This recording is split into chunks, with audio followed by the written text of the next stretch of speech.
She grabbed the microphone, pointed straight at the janitor, mopping the floor, and said it in front of 400 people. "Fly that helicopter, and I'll marry you." The ballroom erupted. Champagne glasses clinked. Investors laughed until their eyes watered. The janitor didn't flinch, didn't look up, just kept mopping. Nobody laughed harder than Claire Whitmore, billionaire, CEO, the most powerful woman in American aerospace. But 6 weeks later, that same janitor climbed into the cockpit of her unfinished helicopter in front of those same investors and flew it like he'd been born inside the clouds. And Claire Whitmore's world cracked open. Drop a comment with the city you're watching. I want to see how far this story travels. And if this kind of storytelling moves you, hit subscribe. You don't want to miss what comes next. The night it all started, the air inside the Aerocore Dynamics hangar smelled like jet fuel, ambition, and expensive cologne. It was the kind of evening Claire Whitmore had spent 5 years engineering, not just the event, but the feeling of it. The sense that something historic was happening, that the people in that room were witnesses to a future being born. 400 guests.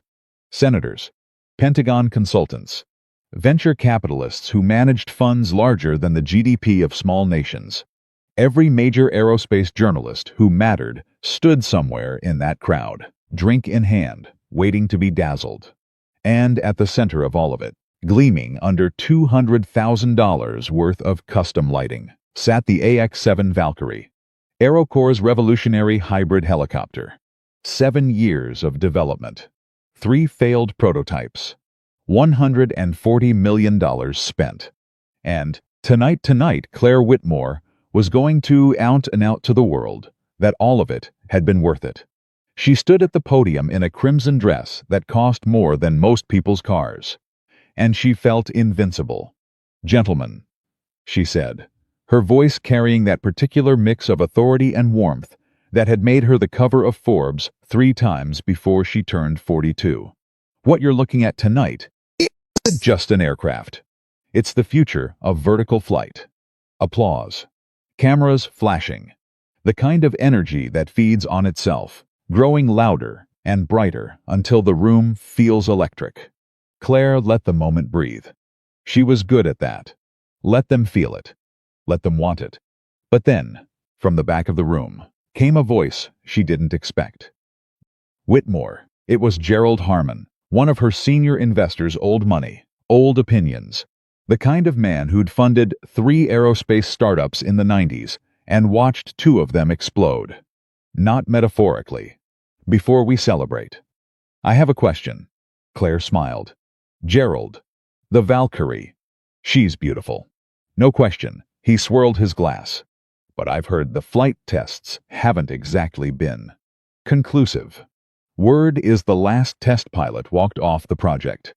So my question is simple." He looked at the helicopter. "Can she actually fly? Tonight, right now? Is there a pilot in this building who can take her up?" Silence dropped like a stone into still water. Claire felt the shift in the room. She'd prepared for 100 different questions tonight. But not this one. Because the honest answer, the one her chief pilot had handed her in a resignation letter 3 weeks ago, was complicated.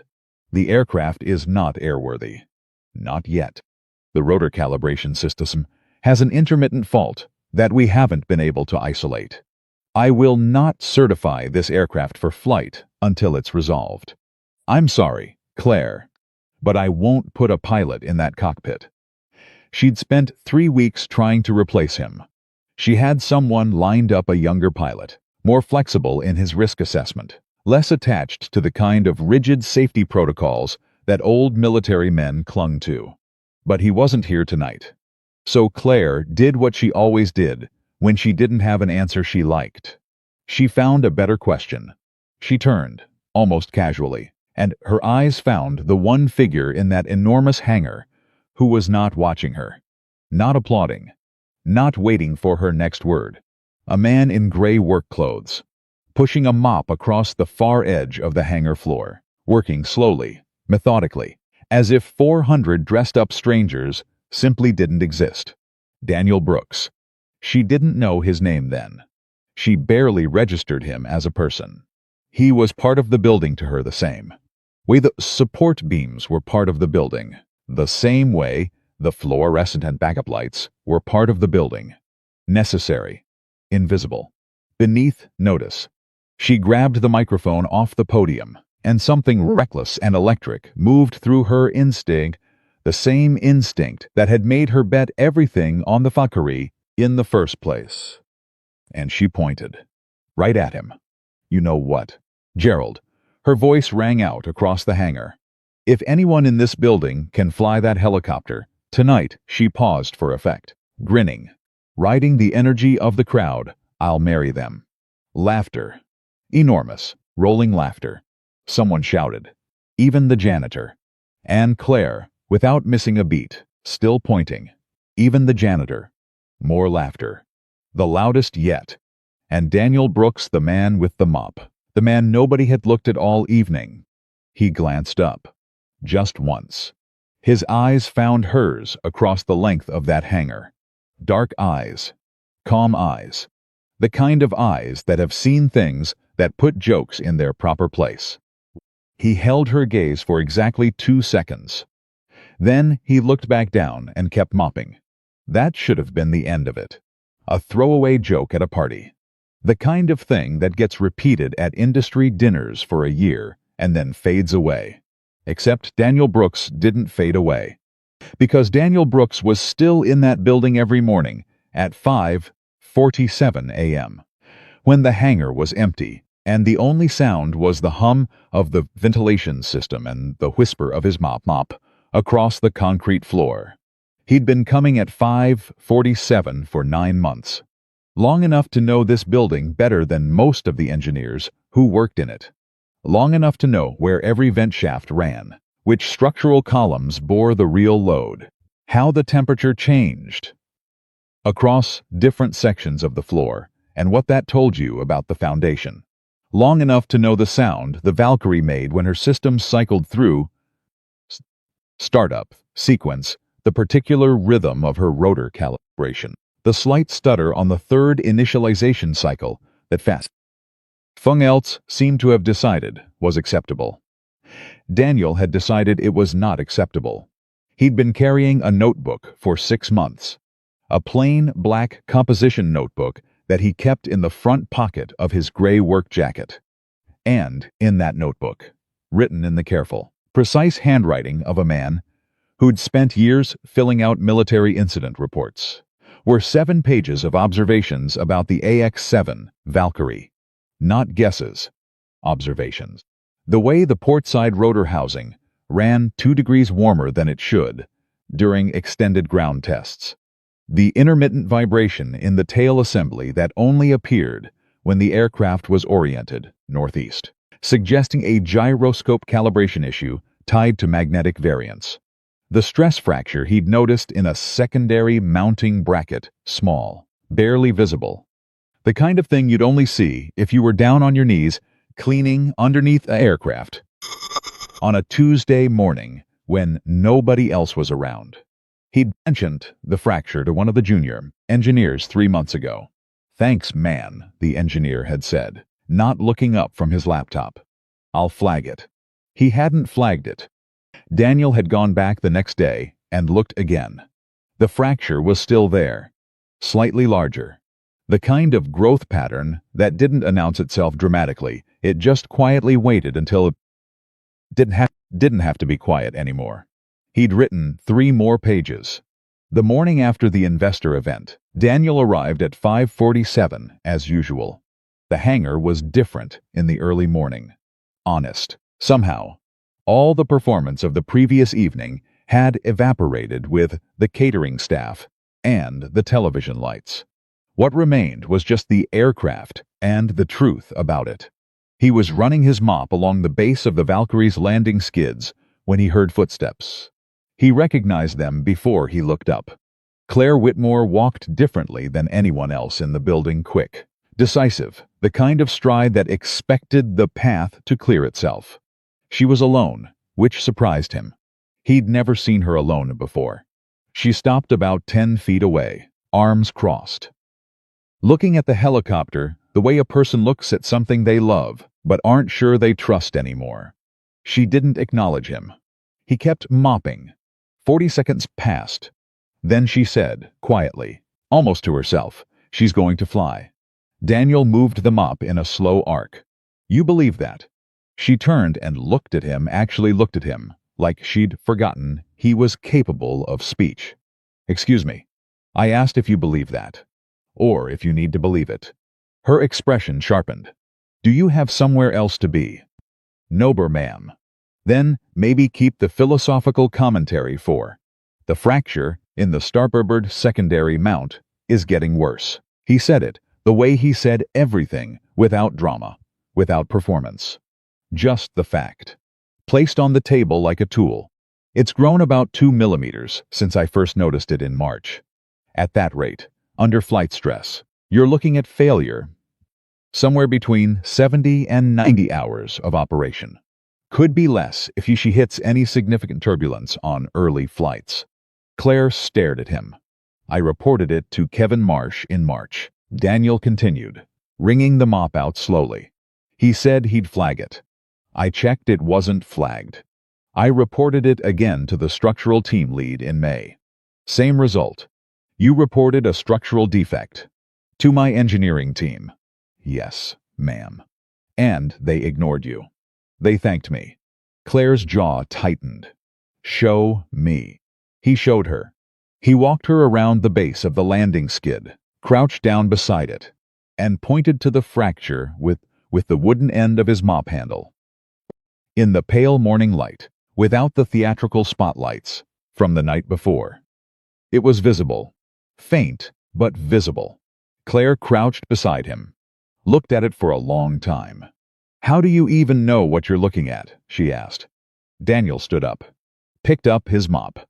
"I've seen fractures like that before." "Where?" "Elsewhere." He moved away, resuming his work. "You should get your structural team to look at it today. Not in a report. In person. Today." He was 15 feet away before she spoke again. "What's your name?" He paused. Looked back. "Daniel," he said. She nodded slowly, like she was filing it away.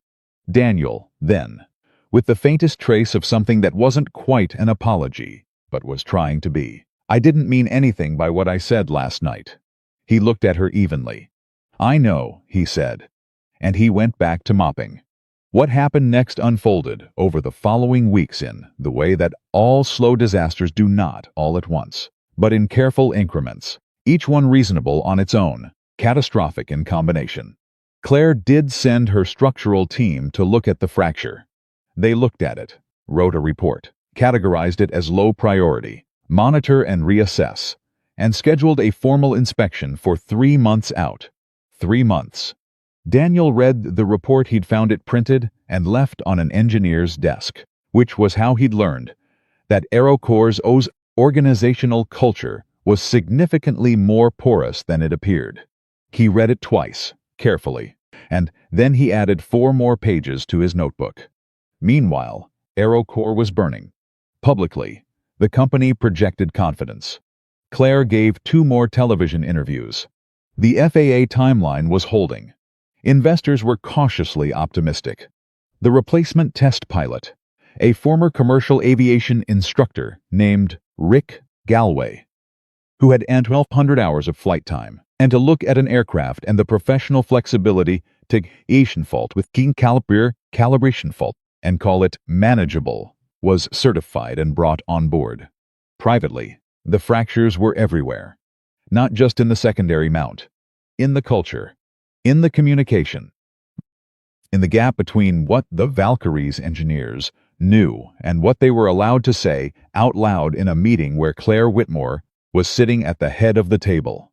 Daniel saw it because he was invisible. People talk freely around furniture, around maintenance equipment, around the man mopping the floor in the corner. He heard the arguments in the break room between senior engineers who knew the rotor calibrations was still unresolved and junior engineers who were afraid to say so in writing. He heard the project manager on a phone call, voice low, telling someone that the timeline is not flexible. We are not pushing the demonstration date. Find a way to make it work. He heard Rick Galway, 3 days before the mandatory ground test, standing near the aircraft with his arms folded, saying to no one in particular, "She'll be fine. I've flown worse." Daniel stopped mopping. "Worse how?" he said. Galway looked at him with the precise expression of a man who has never considered that the janitor might have a relevant opinion. "What? You said you've flown worse. Worse in what specific way? The rotor calibration fault, the structural issues in the mounting assembly, or something else you've identified that I haven't seen yet?" Galway stared at him for 5 full seconds. "She's a mop jockey," he said to the engineer standing next to him, and a young woman named Torres, who had the grace to look uncomfortable. "Why is the mop jockey asking me about rotor calibration?" Daniel didn't raise his voice. "Because nobody who gets paid to ask those questions seems to be asking them." Galway laughed. It wasn't a kind laugh. "You know what, buddy? Stick to the floors." He walked away. Torres watched Daniel for a moment. Then, quietly, she said, "He found 3 things in the first walkthrough that the calibration team missed. He just doesn't put it in any official report because nobody asks him to." Galway, halfway across the hangar, didn't turn around. Daniel picked up his mop. "He should," Torres said softly, almost to herself. "I know," Daniel said. He asked for a meeting with Claire Whitmore. Through the official channels, he filled out the request form. Employee request for executive meeting, AeroCorps Form 22C, and submitted it through the Facilities Management Coordinator. He received an automated acknowledgement. 3 days passed. No meeting. He submitted again. Another automated acknowledgement. He'd been here before. Not at AeroCorps, in other buildings, other institutions. Other moments where the structure itself was designed to absorb inconvenient voices and return them to silence. He knew how it worked. He'd spent enough years inside systems that prided themselves on process to understand that. Process, used deliberately, is one of the most effective ways to ensure that nothing changes. So he stopped working through the process. On a Thursday afternoon, when Claire Whitmore was moving through the hangar toward a briefing room with 4 of her senior VPs, Daniel stepped into her path, not aggressively, not dramatically, just present, standing where she would have to acknowledge him, or walk around him, and doing it in full view of her team, which meant she couldn't pretend he wasn't there. "Whitmore," he said. She stopped. Her VPs stopped. Her expression did something complicated, a quick calculation of how to handle this without a scene. "Daniel," her voice was measured, controlled. "This isn't a good. The rotor calibration fault is not resolved," he said. "The calibration team's last report classified it as intermittent and acceptable. It is neither. The fault appears intermittently because it's triggered by a specific temperature threshold in the hydraulic line around 62 degrees Fahrenheit in the port servo. Below that threshold, it doesn't appear. Above it, you get rotor oscillation in a specific frequency range that the autopilot system can correct annually but cannot correct for automatically under emergency conditions." Silence.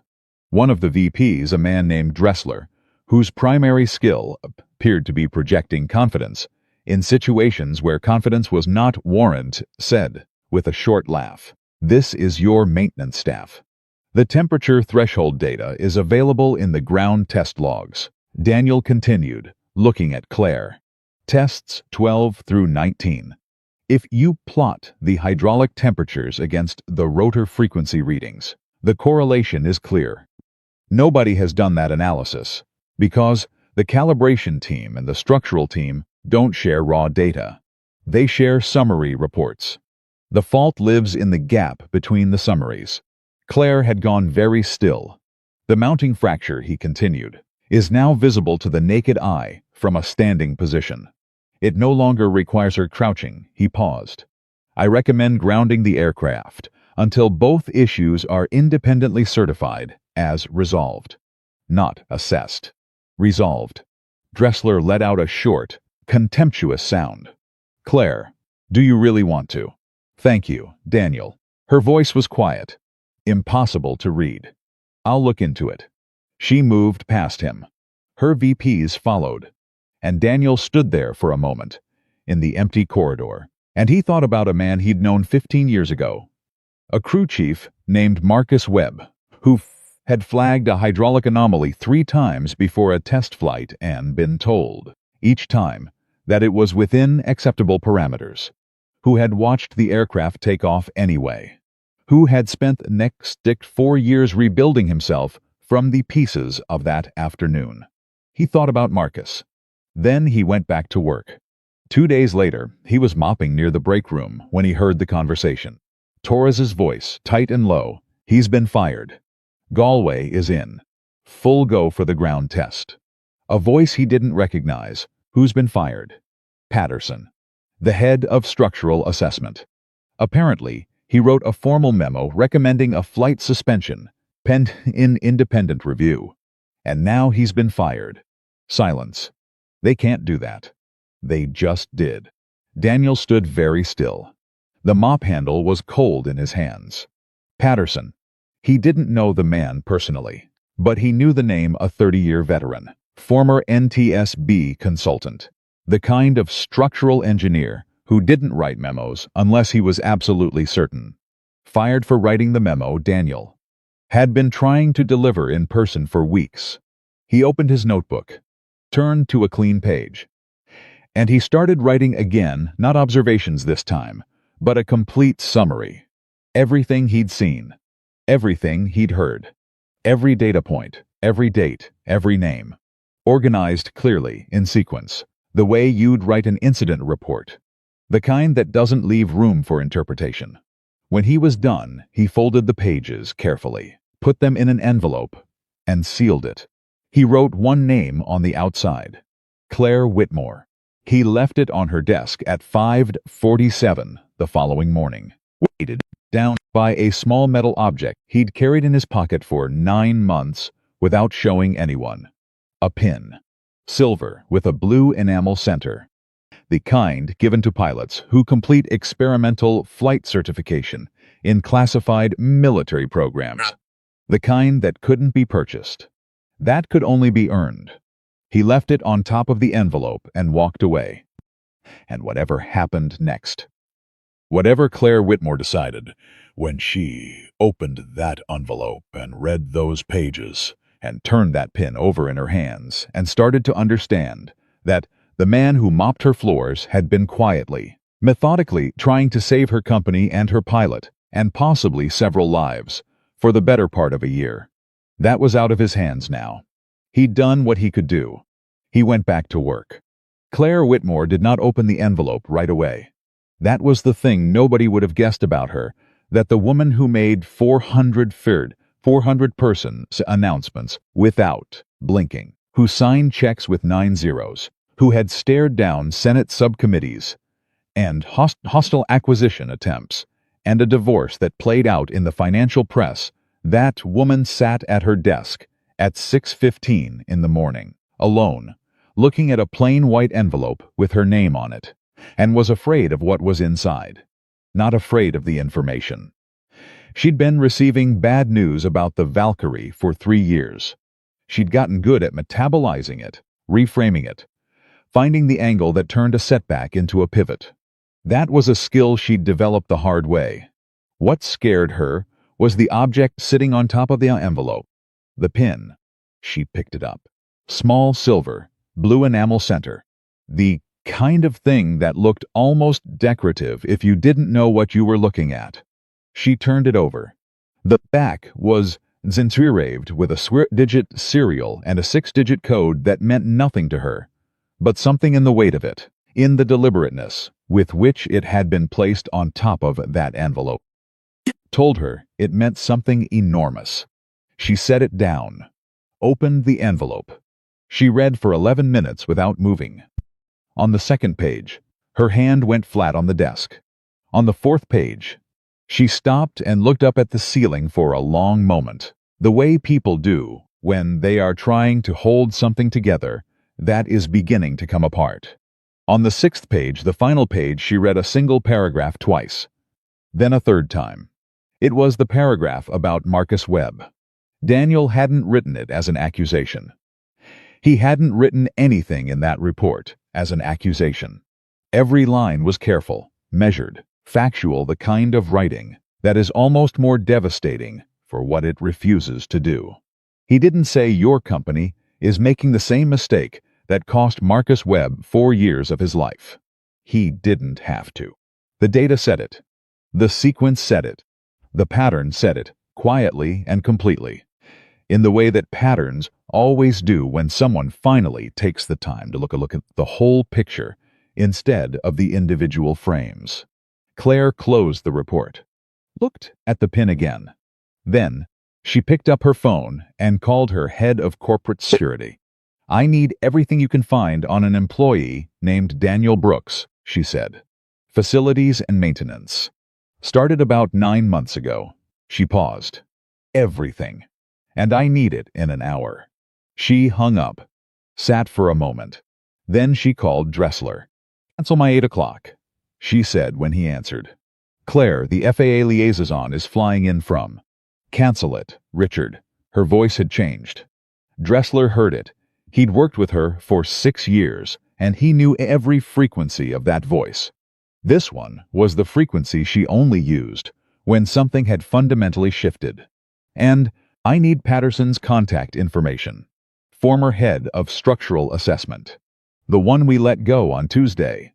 Silence on the line. Claire. "His personal number, Richard." Not his AeroCorps email. His personal number. In the next 30 minutes. She hung up. She looked at the report one more time. Then she looked at the pin. She picked it up and held it in her closed fist for a moment, held it the way you hold something when you're not sure if you have the right to hold it at all. Then she stood up, and she went looking for Daniel Brooks. He was where he always was. Hangar. Floor. 6:22 in the morning. Moving his mop in slow, deliberate arcs around the base of the Valkyrie's landing skids, working with the unhurried precision of a man who understands that the quality of a thing matters more than the speed of it. He heard her coming, heard the specific cadence of her footsteps, which he'd cataloged months ago the way you catalog any variable, the teeny variable in an environment you're trying to understand, and he didn't stop working. She stopped 3 feet away from him. "The pin," she said. "Yes. Experimental flight certification. Classified program." She paused. "You don't get one of those from a flight school." "No," Daniel said. "You don't." "Where?" He kept moving the mop. "Fort Rucker. Then a program I can't name. Then about 6 years of work I also can't name." A pause. "Then I left." "Why?" He stopped mopping. Looked at her. Not the way an employee looks at a CEO. Just the way one person looks at another when the question is real enough to deserve a real answer. "I lost someone," he said. "And after that, I needed to be somewhere quiet for a while." Claire held his gaze. "Didn't push." "The report you left me," she said. "The hydraulic temperature correlation. The mounting fracture data. The pattern across the test logs." She stopped. "You've been watching this aircraft for 9 months." "Yes." "Watching it the way a pilot watches it." He didn't answer, which was its own kind of answer. She held out the pin. He looked at it in her palm.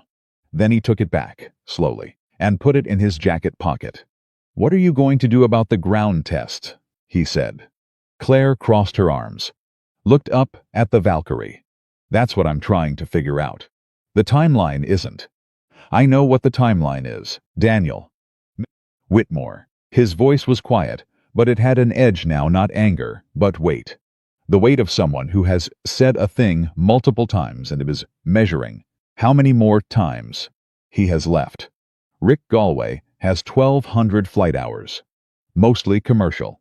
He has never sat in an experimental rotorcraft under stress conditions.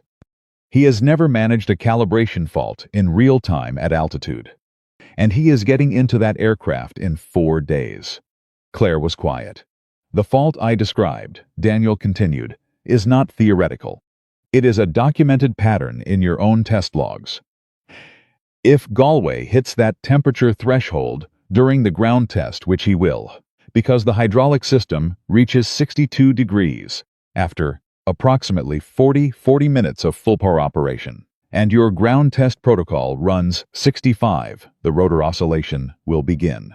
If it escalates before he recognizes it for what it is, he will attempt to compensate manually. And he will not compensate correctly, because he has never seen that fault before. And your briefing documents don't describe it correctly. Correctly, because the team document that wrote the briefing documents never plotted the temperature correlation. Every word landed. You know this, he said. You've read the report. Yes, Claire said. I have. Then, what are you waiting for? She turned and looked at him, really looked. The second time she'd done that in their entire acquaintance, and her expression did something he didn't expect. It cracked. Just slightly. Just enough for something real to show through. I've got $140 million in that aircraft, she said, and 40 employees whose jobs depend on the demonstration timeline. And I've spent the last 3 years telling investors and the FAA and the Secretary of Defense's office that this aircraft is 6 months away from production. She stopped. I am very aware of what happens if I ground her again. And I am very aware, Daniel said, of what happens if you don't. Silence stretched between them. Then Claire Whitmore did something she almost never did. She looked away first. I'm bringing Patterson back in, she said quietly. Consulting basis. Confidential assessment. He gets access to everything raw logs, all of it. She paused. And I need you to walk him through the temperature correlation. In person. Daniel was still. Me. Yes. I'm a janitor. Stop saying that. Her voice was sharp, not cruel, but precise. Like she was cutting something loose. You are whatever you are, Daniel. The uniform is irrelevant to me right now. What is relevant is that you are the only person in this building who has actually looked at the complete picture. She stopped. Will you do it? He looked at her for a long moment. Yes, he said. She nodded. Moved to leave. Stopped. The joke, she said. At the event. She started again. I don't make a habit of she stopped again. Closed her eyes briefly. Opened them. I'm sorry, she said. Flat and direct. No performance around it. That was beneath me. Daniel looked at her. It was beneath both of us, he said. For different reasons. She didn't quite know how to answer that. So she nodded once and left. Daniel watched her go. Then he looked up at the Valkyrie. The aircraft he'd been watching for 9 months, in the early mornings and the late evenings, learning her the way you learn anything you care about, slowly, honestly, without pretending to know more than you do. He put his hand flat against the landing skid. The metal was cold. Not yet, he said quietly. Not like this. He picked up his mop and went back to work. The meeting between Daniel, Patterson, and Claire's senior engineering team happened 2 days later, at 7 in the morning, in a conference room that smelled like stale coffee and tension. Daniel Brooks walked in wearing his gray work jacket. He carried his notebook, the black composition notebook, and a flash drive containing his compiled analysis of test logs 12 through 19, which he'd put together over 3 evenings at his kitchen table, while his daughter slept. His daughter's name was Eva. She was 9 years old. She knew her father had worked on helicopters once, a long time ago, and that he'd stopped, and that he didn't talk about why. She'd never pushed. She was the kind of child who understood, without being, that some doors were closed, not because of secrets, but because of weight, because of what was stored behind them and how heavy it would be to carry it into the open. That morning, before he left for the hangar, Eva had looked up from her cereal and said, "Dad, are you going to fix something today?" He'd paused at the door, looked back at her. "I'm going to try," he said. She nodded, satisfied, and went back to her cereal. He walked into that conference room, and he sat down across from 3 senior engineers, a structural consultant, Patterson, who looked at Daniel with open curiosity and zero condescension, which told Daniel everything he needed to know about the man, and Claire Whitmore, who sat at the head of the table and said nothing when Daniel came in, just met his eyes and nodded. Dressler was also there, in the corner, with the specific expression of a man who had decided he was here to observe and not participate, which Daniel understood meant he was there to find a way to minimize whatever was about to happen. Daniel put his notebook on the table. He did not apologize for being there. He did not explain himself. He opened to the first relevant page and said, "I want to start with the temperature data from test 14, because that's where the pattern becomes undeniable, and I want everyone in this room to look at it before they decide what they think about anything else." He talked for 40 minutes. Nobody interrupted him. Not once. Not even Dressler, who made 2 attempts and both times stopped himself, because the data was in front of them, and the data was not interested in being interrupted. Patterson asked 7 questions. They were the right 7 questions, precise, structural, the kind that built on the answer before them and opened the next door. After the 3rd question, he leaned back in his chair and looked at the ceiling briefly and said, "I knew it. I knew there was a temperature dependency. I couldn't find the variable." "The variable is the port servo hydraulic line," Daniel said. "The routing was revised in the 3rd prototype redesign. The new routing runs closer to the auxiliary power heat exchanger. At full power operation past 40 minutes, the ambient temperature in that section of the housing climbs into the range that affects the servo response time. Just enough," he paused. "Just enough to matter." "God," one of the engineers said softly, not in a dramatic way. In the way a person says it when they have found the thing they were looking for, and they are not happy about finding it. "The test briefing for Galway," Patterson said, looking at Claire. "Does it account for this?" Claire's jaw was tight. "No." "Then we have a serious problem." "I know." Dressler's voice came from the corner, careful and controlled. "Patterson, with respect, you're here in an advisory capacity. The formal engineering sign-off on the test was completed by Richard." Claire's voice cut clean across the room. "I'm going to ask you to be quiet now." Dressler closed his mouth. She looked at Patterson. "What do you need?" "A week," he said. "Maybe less if we can isolate the servo issue and run it through thermal modeling. But I want to see 3 clean sequential tests at full operation temperature before I sign anything." "The demonstration timeline." "Claire." Patterson's voice was not unkind. "The demonstration timeline is a calendar problem. A rotor failure at altitude is a different kind of problem. I think you know the difference." She did know the difference. That was the thing she had always known the difference. It was just that the calendar problem was loud and immediate, and the other kind of problem had kept presenting itself as theoretical, as manageable, as let's reassess after the next test. Until the man in the gray work jacket had put 7 pages and a pin on her desk at 5:47 in the morning, and the theoretical had stopped being theoretical. "Daniel," she said. He looked up. "Will you be available for the duration of the assessment as a technical consultant?" The room was very quiet.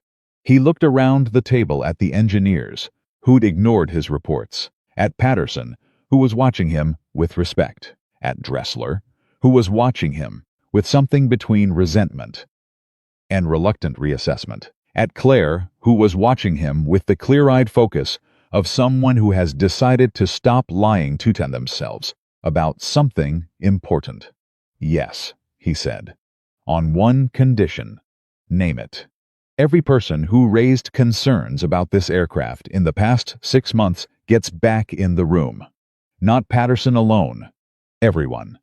The junior engineer who flagged the vibration data in February and was told it was within tolerance. The calibration tech who submitted a variance report in April that was never formally acknowledged. Torres. He paused. The people who saw this and tried to say something. They get credit. In writing. Claire held his gaze. Done. And Galway gets a full briefing before he sits in that cockpit. A real one. With the actual temperature data. Done. He nodded. Looked back down at his notebook. Turned to the next page. All right, he said. Then let's talk about the tail assembly. What followed in that conference room was 5 hours of the most productive technical conversation AeroCorps had produced in 3 years.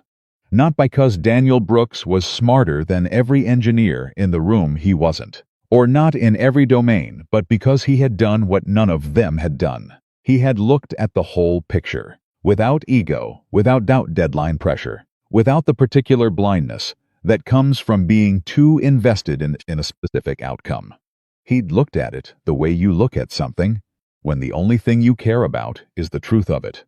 Torres arrived at hour 2, having been called in from her regular shift. She walked in and saw Daniel at the head of the table and stopped in the doorway with an expression that was half shock and half sumps, and half looked some seats. The relief of a person who had been saying something into what felt like a void, and had just discovered the void was not as empty as it seemed. She sat down across from him.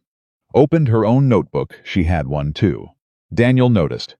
Different cover, same careful handwriting. She slid it across the table to him without a word. He opened it. Read the first page. Then the second. He looked up at her. You found the vibration pattern in the tail assembly, he said. 2 months ago, she said. I put it in a report. The report was filed under ongoing monitoring. Führer. Daniel turned the notebook so Patterson could see it. Patterson read it, looked at Torres, and said, This is excellent work. Torres looked like she'd just been told she existed. The day ended at 4 in the afternoon, with 3 specific action items, 7 engineers assigned to thermal modeling and structural reassessment, a formal delay of the ground test pending independent certification, and Patterson reinstated as head of structural assessment quietly, on Claire's authority, pending a formal HR process that she told Dressler to expedite. Dressler accepted this with the expression of a man who is recalculating his position in a structure that has just shifted significantly, as people filtered out. Daniel gathered his notebook and his flash drive. He was almost at the door when Claire said, from across the room, Daniel. He stopped. You could have walked away, she said, at any point in the last 9 months. You'd reported it. You'd tried the official channels. Nobody was listening. She paused. Why didn't you?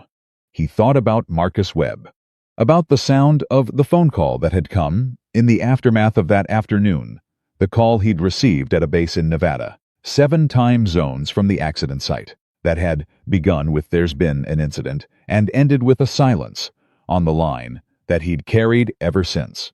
He thought about Eva, 9 years old, asking if he was going to fix something today.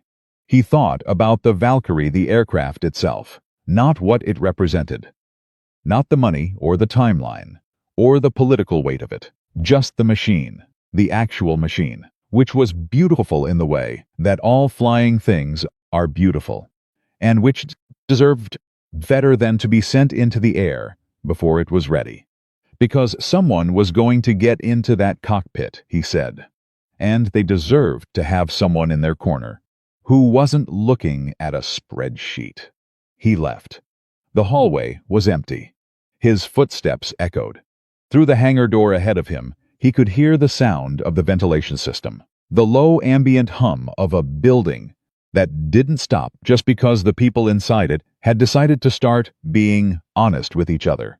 He stopped at his locker, changed out of his gray work jacket, folded it carefully, the way he always did. Put his notebook in his bag. Clipped his badge to his belt. He thought about calling Eva. Decided he'd wait until he got home. He'd tell her he'd fixed something today, or that he'd started to. Which was the harder part and the part that counted. He walked to his truck in the parking lot, started the engine, and sat there for a moment in the quiet. He wasn't sure what happened next. He'd stopped trying to map the territory past the point he could actually see. But he knew this. The envelope had been opened. The truth was in the room. The people who needed to look at it were looking at it. That was something. That was, in fact, everything he'd come here to do. He put the truck in drive and headed home. 3 days later, at a few minutes past 10 in the morning, Rick Galway came to find him. Daniel was in the east section of the hangar, running a maintenance check on the ventilation grills. Actual facilities work, the kind that had been the entire scope of his job description 9 months ago, and which he still did every day, because the floors still needed mopping, and the grills still needed checking, and the work was the work regardless of what else was happening. Galway stood behind him for a moment. Daniel heard him. Kept working. "Hey," Galway said finally. Daniel turned. Galway had the look of a man who had spent several days in an internal argument and had come out the other side, not entirely sure he'd won. "I read Patterson's preliminary report," he said. "The temperature analysis." "All right," Daniel said. "You compiled that data." "Yes." Galway was quiet. His jaw moved slightly, the way jaws do when words are being organized and reorganized. "I've got 1,200 hours," he said finally. "I know. None of them were in an experimental rotorcraft. I know that too." Another pause. Galway looked at the floor, then back up. "The briefing they gave me didn't mention the temperature threshold. Didn't mention the servo issue. Didn't mention any of it." He stopped. "I was going to get in that aircraft in 2 days." "Yes," Daniel said. "And you," he stopped again. "Started differently. You tried to tell people." "Yes." "And nobody listened to you because he looked at Daniel's work jacket. Because of that." Daniel held his gaze. "That seems to be the case." Galway nodded slowly. Like someone accepting the weight of something they hadn't previously agreed to carry. "I owe you one," he said. Not graciously, men like Galway didn't do gracious easily, but genuinely. Like it cost him something to say it, and he'd decided to pay the cost anyway. "You don't owe me anything," Daniel said. "Just read the full assessment before you sit in that cockpit." Galway nodded. Started to leave. Stopped. "What program were you in?" he said, not turning around. Daniel was already back at the grill. "The kind I can't name," he said. Galway nodded once, like that was answer enough, and walked away. Daniel listened to his footsteps fade across the hangar floor. Then he reached back into his bag. He carried it with him, everywhere now, because the notebook was in it, and pulled out his phone. One text from Eva. "Did you fix it?" He smiled. The kind of smile that lives mostly in the eyes and doesn't ask for much. He typed back, working on it. "Home by 6. Want pizza. 3 seconds. Yes. Pepperoni. Extra cheese. Don't forget this time." He put the phone away. Looked up at the Valkyrie, sitting at the center of the hangar, in the mid-morning light, quiet and enormous, and waiting.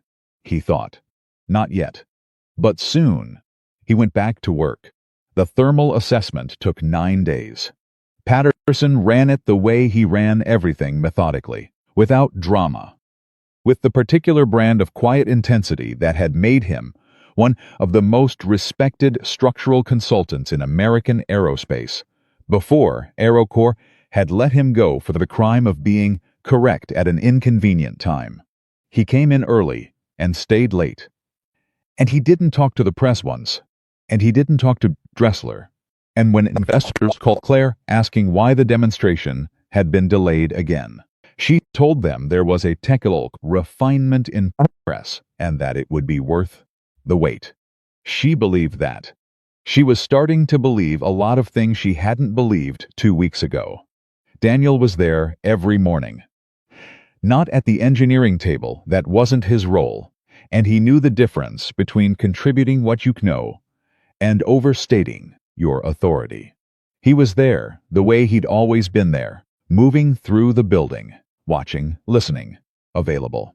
When Patterson had a question about a specific test log sequence, Daniel pulled the notebook and found the page in under 30 seconds. When Torres needed someone to verify the physical condition of the port servo housing, Daniel was the one who'd been underneath that aircraft enough times to describe exactly what the housing looked like from below, which saved the team 4 hours of disassembly. He was useful the way water is useful, not dramatic about it, just present and necessary. On the 4th day, Torres found him eating lunch alone in the break room, a sandwich from home, the kind packed by someone who makes lunch the night before because mornings are complicated. She sat across from him without asking if she could, which he appreciated. "Can I ask you something?" she said. "Sure. How long did you know?" "About the temperature correlation." He thought about it. "I had the hypothesis around month 4, he said. Month 6, I had enough data to be confident. Month 7, I tried to get it in front of someone who could act on it." Torres was quiet for a moment. "I had the vibration data in month 3, she said. I put it in the system. I sent follow-up emails." She stopped. "I watched it disappear." "I know. Does that make you angry?" Daniel picked up his sandwich. "It makes me careful," he said. "Angry doesn't help the aircraft." Torres looked at him for a long moment, the way young engineers look at people who've already learned the lessons. They're still in the middle of learning. "You're different from how I expected," she said. "What did you expect?" "I don't know." "More noise." "After everything." She shrugged. "Most people, if they'd been through what you've been through in this building, would have made more noise." "Most people," Daniel said, "haven't seen what happens when the noise gets the timing wrong." She didn't ask him to explain that. She seemed to understand it didn't need explaining. On day 7, the thermal modeling came back clean on the port servo redesign. Patterson called it a provisional confirmation and ordered 2 more days of sequential testing. Dressler came to Claire that afternoon with a revised timeline and a thinly veiled suggestion that provisional confirmation was probably sufficient to proceed. And Claire looked at him across her desk and said, with the specific precision of someone who has decided to stop softening things, "Richard, if you say the words probably sufficient me one more time in the context of this aircraft, I'm going to need to reconsider whether your role here is still the right fit." Dressler did not say those words again. On day 9, Patterson signed the certification, not just the provisional one, the full one. He walked into Claire's office at 4 in the afternoon, set the paperwork on her desk, and said, "She's ready for the ground test. After that, if the sequential data holds, I'll recommend flight certification." He paused at the door. "First time I've been able to say that and mean it." Claire held the paperwork, looked at it. "Thank you, Tom." He nodded. "Thank the janitor," he said, and left. Claire sat alone for a moment.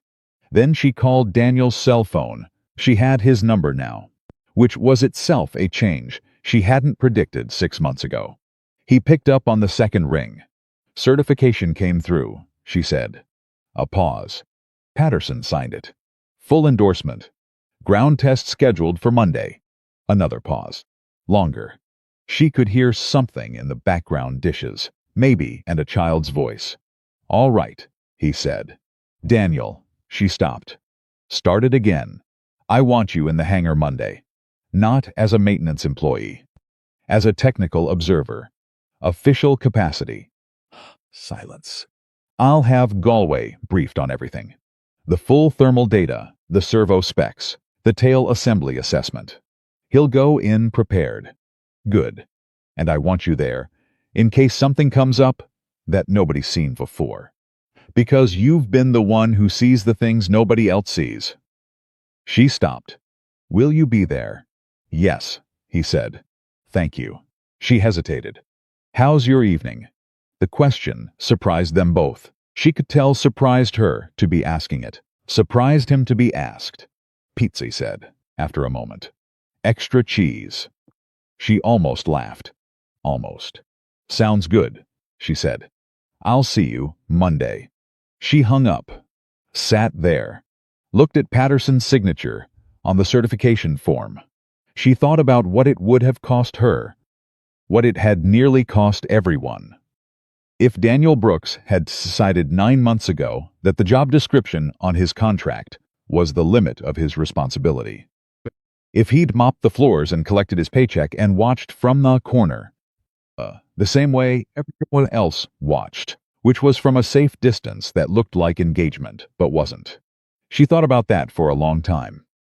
Then she opened her laptop and pulled up Daniel Brooks's personnel file, which her head of corporate security had compiled and sent to her 10 days ago, and which she had read twice, and which contained enough information to fill a document much longer than a personnel file, and which ended with a section marked Classified Confirmed Veteran Status, Experimental Flight Program, Details Restricted by order of Dodd, and a note at the bottom from her security director that read simply, "This man is not who he appears to be. Or rather, he is exactly who he appears to be, just not in the way anyone assumed." She closed the file. Monday came fast. The ground test was scheduled for 10 in the morning.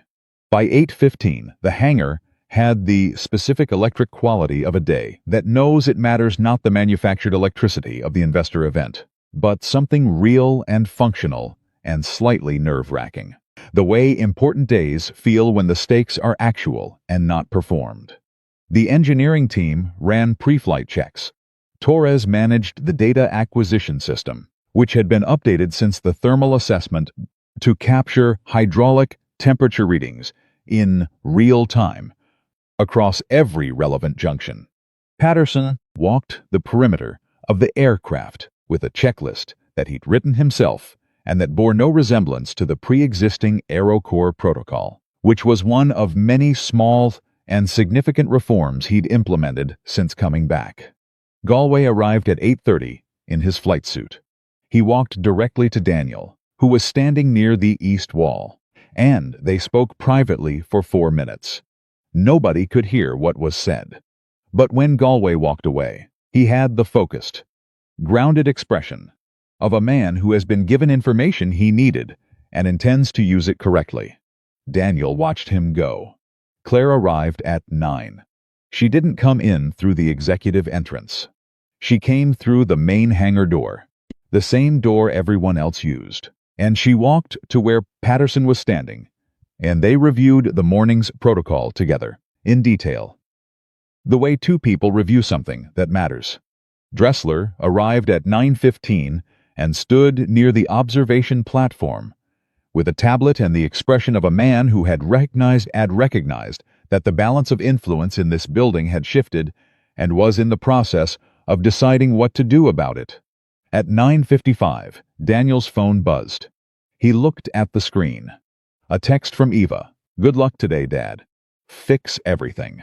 He put the phone away. At 10 o'clock exactly, Galway climbed into the cockpit of the AX-7 Valkyrie. The initialization sequence ran. The rotor systems came online. The sound that filled the hangar was enormous and specific, not loud in the way of an explosion, but present in the way of something enormous doing what it was built to do, filling the space so completely that conversation became impossible and thinking became physical. 12 minutes in, Torres's voice came through the comm. Hydraulic temperatures nominal. Port servo holding at 54 degrees. 18 minutes in, all systems nominal. Rotor frequency within spec. 25 minutes in, port servo at 58 degrees. Still within range. Galway's voice on the comm was steady and professional. He called out instrument readings at regular intervals. His technique was competent. More than competent. Actually, he'd been flying for 20 years. and the precision in his hands showed. 32 minutes in. Patterson said quietly to no one in particular, "Here's where it gets interesting." At 37 minutes, the port servo hit 61 degrees. Torres. Hydraulic temperature at 61.4. Approaching threshold. Galway. Copy. I have it. The rotor frequency readout held steady. Everyone in the hangar was watching the screens. The specific quality of silence that lives inside a loud room, the inner silence. The held breath silence settled over every person watching. At 41 minutes, 62.2 degrees. And then, so subtle, that if you didn't know what you were looking for, you would have missed it entirely, a shift in the rotor tone. Not dramatic, not alarming on its face, just a slight variation in the frequency, a small irregularity in what had been a perfectly even sound. Galway caught it immediately. I have a frequency variation. Port side. Minor oscillation. Consistent with the briefed parameters. Torres. Confirmed. Temperature at 62.7. Oscillation within predicted range. Then, oscillation increasing. Still within range, but trending. Daniel moved 3 steps closer to the monitoring station, without realizing he'd done it. Patterson had his hand on the comm button. He didn't press it. Not yet. Because the protocol said Galway managed this, and Galway had been briefed, and the oscillation was still within the predicted range. And Galway was a professional. Galway's voice. Reducing power to 0.8 nominal. Hydraulic pressure to secondary routing. A pause. Oscillation stabilizing. 43 minutes in. Port servo temperature peaked at 63.1 and began to drop as the secondary routing took load. 45 minutes in, the temperature was back to 61.5. Torres, oscillation within spec. Temperature declining. All systems holding. The hangar exhaled. Not dramatically. Just the held breath released. The collective inner tension that had been building for 45 minutes found a place to go and went there. Patterson pressed the comm. Galway. Good call on the secondary routing. Galway had good intel. Thanks to the right people. Daniel stood very still. Watched the temperature readout continue its descent. 59 degrees. 58. Steady. Torres looked at him from across the monitoring station. She didn't say anything. She didn't need to. The ground test ran for another 20 minutes. Every system held. Every reading stayed within the new parameters. When Galway brought the power down and the rotor began its shutdown sequence, the sound in the hangar changed slower, lower. The enormous presence of the Valkyrie pulling back from the space it had filled, leaving behind a quiet that felt earned. Galway climbed out of the cockpit, walked directly to Patterson, shook his hand, said something that made Patterson nod. Then he walked to Torres and said something that made her look surprised, and then not surprised. Then he walked to Daniel.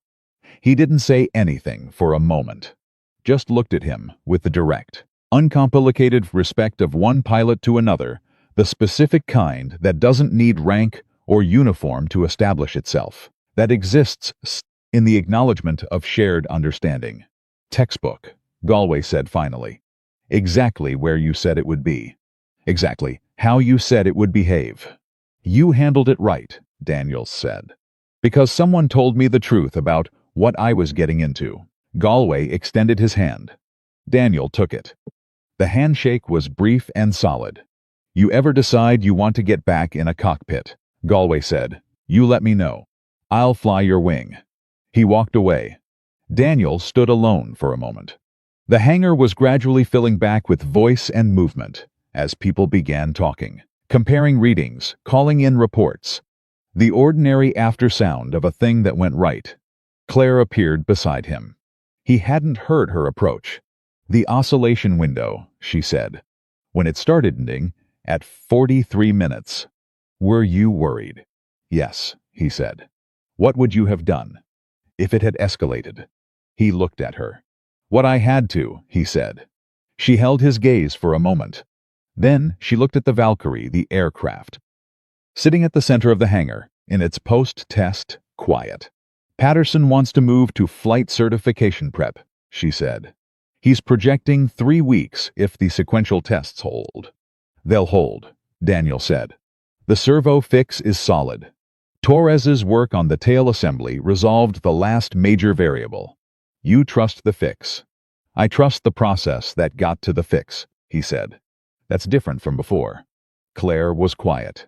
Yes, she said. It is. She looked at him, for a moment longer than was strictly professional, and he looked back. And neither of them said anything about that, which was its own kind of conversation. Then her phone rang, and the moment passed, and she answered it and moved away with the particular speed of a CEO whose morning has produced results that require immediate documentation and distribution. Daniel looked at the Valkyrie one more time. Looked at the cockpit, the closed canopy, the silent instrument panel. He hadn't been in a cockpit in 6 years. Not because he'd lost the ability. Not because the knowledge had faded. The knowledge was still there, complete and precise. The way knowledge in the hands and the body persists after the mind has decided to set it down. He'd set it down because of what it cost. Because of who he'd been when he was inside that life, and who he'd become after. And because Eva needed a father who was present and not flying toward the next classified horizon. But standing in that hangar, watching the Valkyrie settle into its post-test, quiet, something shifted. Small, subtle, like the beginning of a frequency change in a rotor tone, not dramatic, not alarming. Just a small variation from what had been perfectly even. He noticed it the way he noticed everything. He filed it away. 3 days later, Dressler called a meeting. Not with Claire. With the board. Daniel found out about it the same way he found out about most things, by being in the building, present and unnoticed. When the information moved through the air, he was in the corridor outside the executive conference suite at 7:15 in the morning, when he heard Dressler's voice through the closed door, and what he heard made him stop. The safety delay has cost us 11 days of investor confidence, Dressler was saying. The optics of having a janitor lead a technical review are, I'm sorry, but they are a problem. I have 3 board members asking me why our engineering decisions are being shaped by a facilities employee. The liability exposure alone. Another voice. One Daniel didn't recognize. The certification held. Richard. Patterson signed it. Patterson is a reinstated consultant who was fired 3 weeks ago. The credibility of that signature is going to be questioned. By who? By anyone who looks closely at the sequence of events here. A maintenance worker submits an unofficial report. A recently terminated consultant is brought back. The test timeline is delayed. This is not a narrative that plays well to institutional investors. Daniel stood in the corridor, very still, listening. The unknown voice. The test went perfectly. This time, Dressler said. But if we allow the precedent that any employee can circumvent the official engineering review process by going directly to the CEO with personal observations. He was right. Richard. That's not the point. Silence. What is the point? The unknown voice said. The point, Dressler said, carefully, is that we need to manage the Brooks situation before flight certification. Quietly. Professionally. But he cannot continue in an official advisory capacity. The optics are untenable. Daniel breathed in slowly through his nose. Breathed out. He thought about Eva. About Marcus Webb. About the 7 pages he'd left on Claire's desk. And the 9 months before that, when he'd done everything. Through the right channels. And how the right channels had processed his concern and returned it to silence. He thought about Galway in the cockpit, 43 minutes in. Managing the oscillation with perfect technique, because someone had finally told him the truth about what he was flying. He turned and walked to Claire's office. Her assistant, A young man named Park looked up as Daniel came through the outer door. "Mr. Brooks, is she in?" "She's on a call. I need 5 minutes." "I'll wait." He sat down across from Park's desk.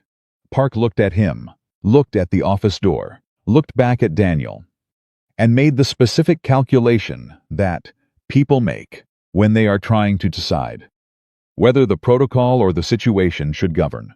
He pressed the intercom. "Whitmore, Daniel Brooks is here. He says 5 minutes." A pause. Then Claire's voice. "Send him in." She was standing when he came through the door, phone at her side, clearly having ended her call. She read his face. She'd gotten good at reading his face in the past 2 weeks, which was itself something she hadn't anticipated. Ed. What happened? He told her what he'd heard. Not dramatized. Not exaggerated. Just the words, in sequence. The way you report an observation. When he finished, Claire was quiet for 4 seconds. He counted. "Where is Dressler now?" she said. "Conference suite. East Wing." She picked up her phone. Dialed. "Park. Tell Richard Dressler I need to see him in my office in 10 minutes. She hung up. Claire. He'd used her first name twice in 2 weeks. Both times had been in moments that didn't leave room for formality. "You don't have to." "Yes," she said, with the particular firmness of someone who is not inviting debate. "I do." She looked at him. "Sit down, Daniel. Please." He sat. She paced once, just once, and then stopped. "When I was 34, she said, not looking at him. "I was the VP of Product Development at a defense contractor in Virginia. I had a direct report, a brilliant engineer named Singh, who identified a propulsion flaw in a contract we were about to certify. She reported it up the chain.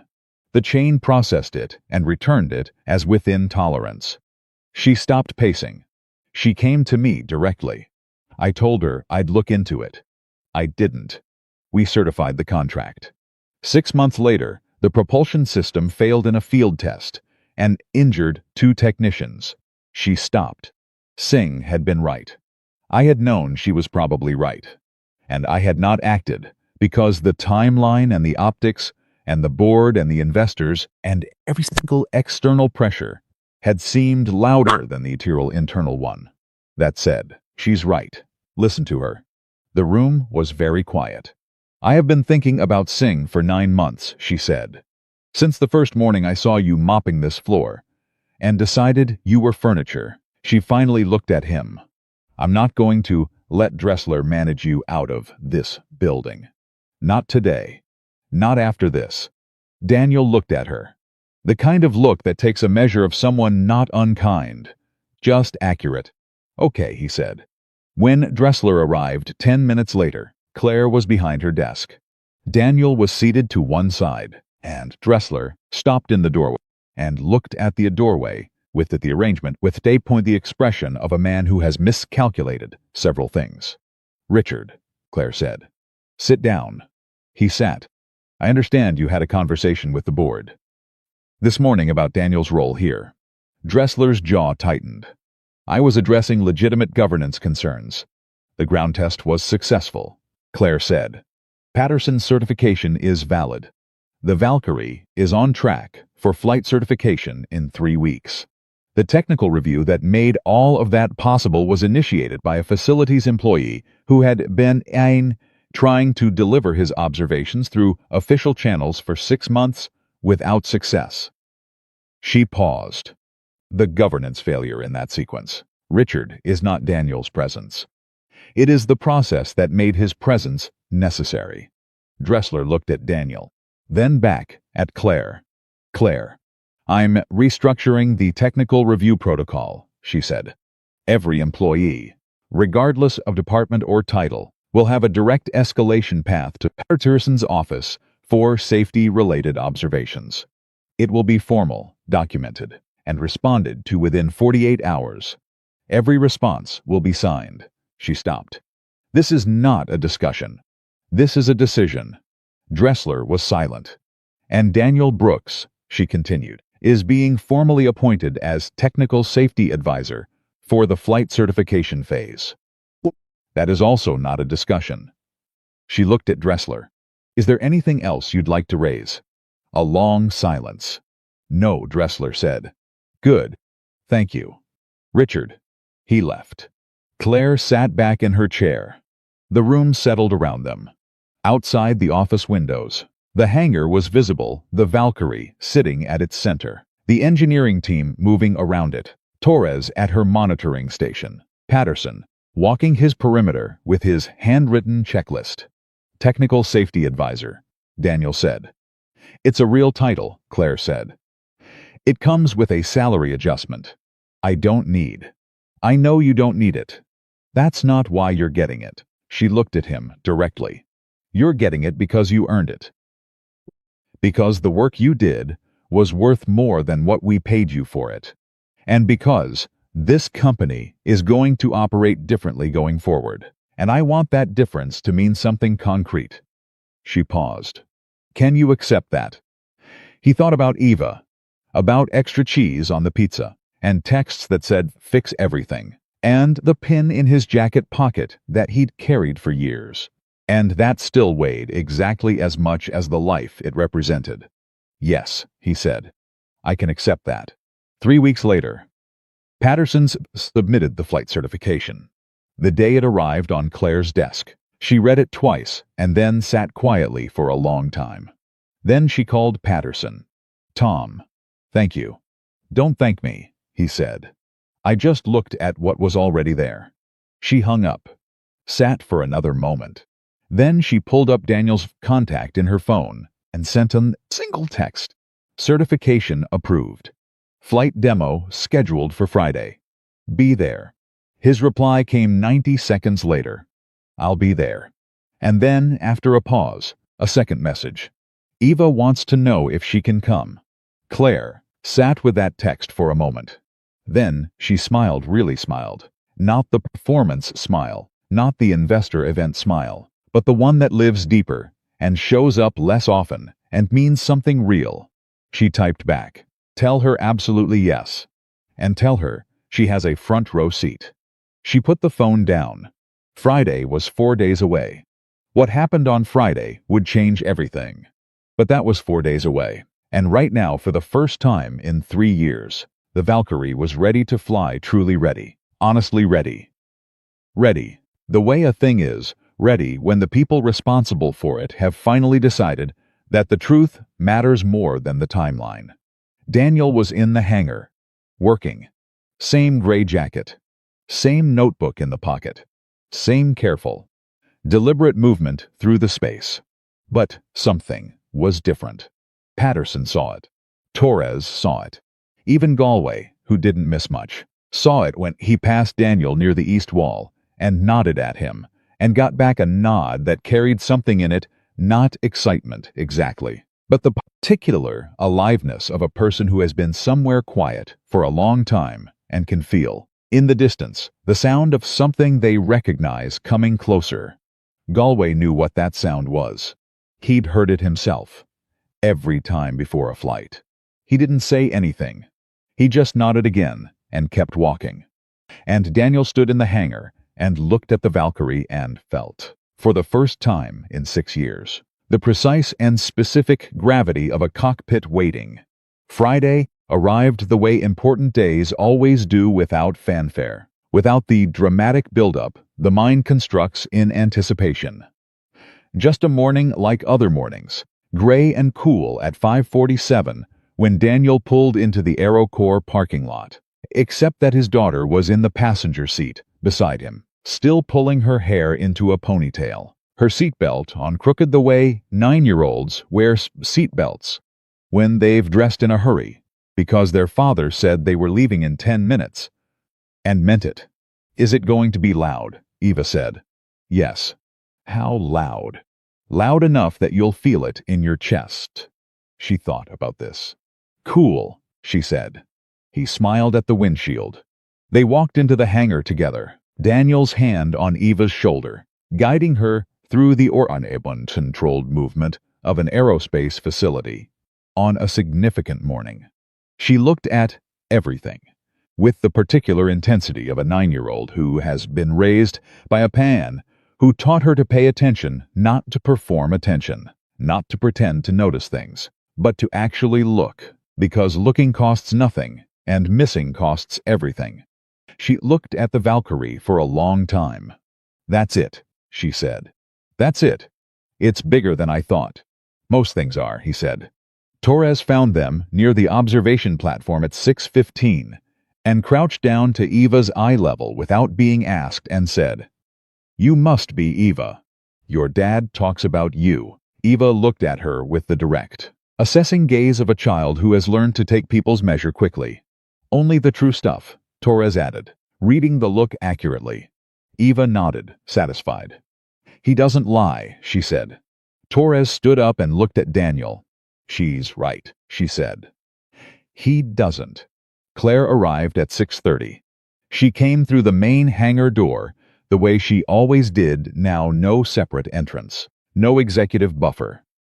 And she walked directly to where Daniel and Eva were standing and stopped in front and extended her hand with the same directness she used with senators. "Eva." "I'm Claire." Eva shook her hand, studied her face with the frank curiosity of someone who hasn't yet learned to disguise their observations. "You're the one who made the joke," she said. The hangar, in that immediate vicinity, got very quiet. Claire absorbed this without flinching. "Yes," she said. "I am. My dad didn't tell me that.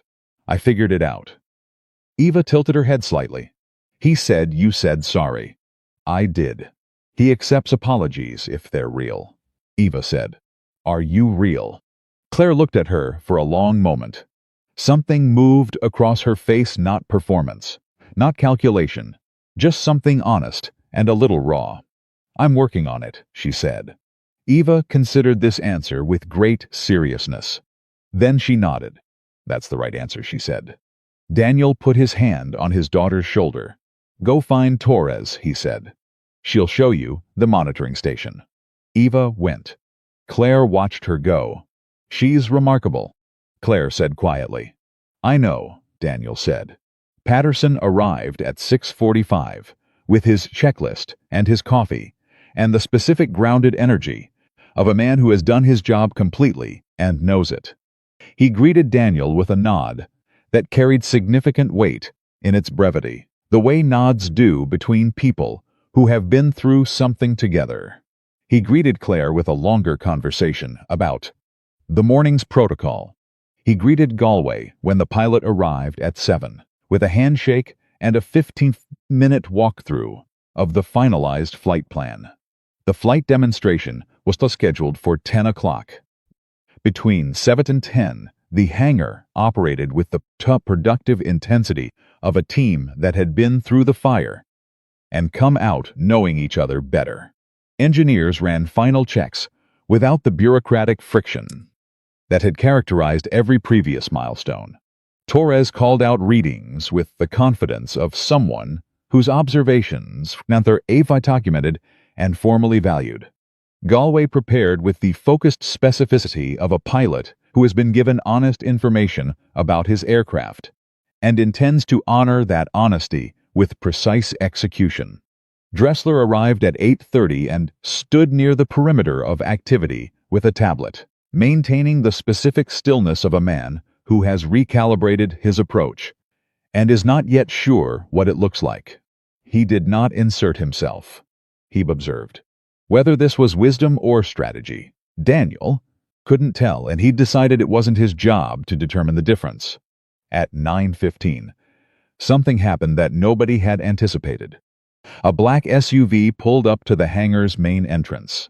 Then a second one. 2 men in suits that Daniel recognized the type of immediately, not corporate suits, not investor suits, but the particular cut and posture of Federal. They showed credentials to the security desk and were admitted without delay.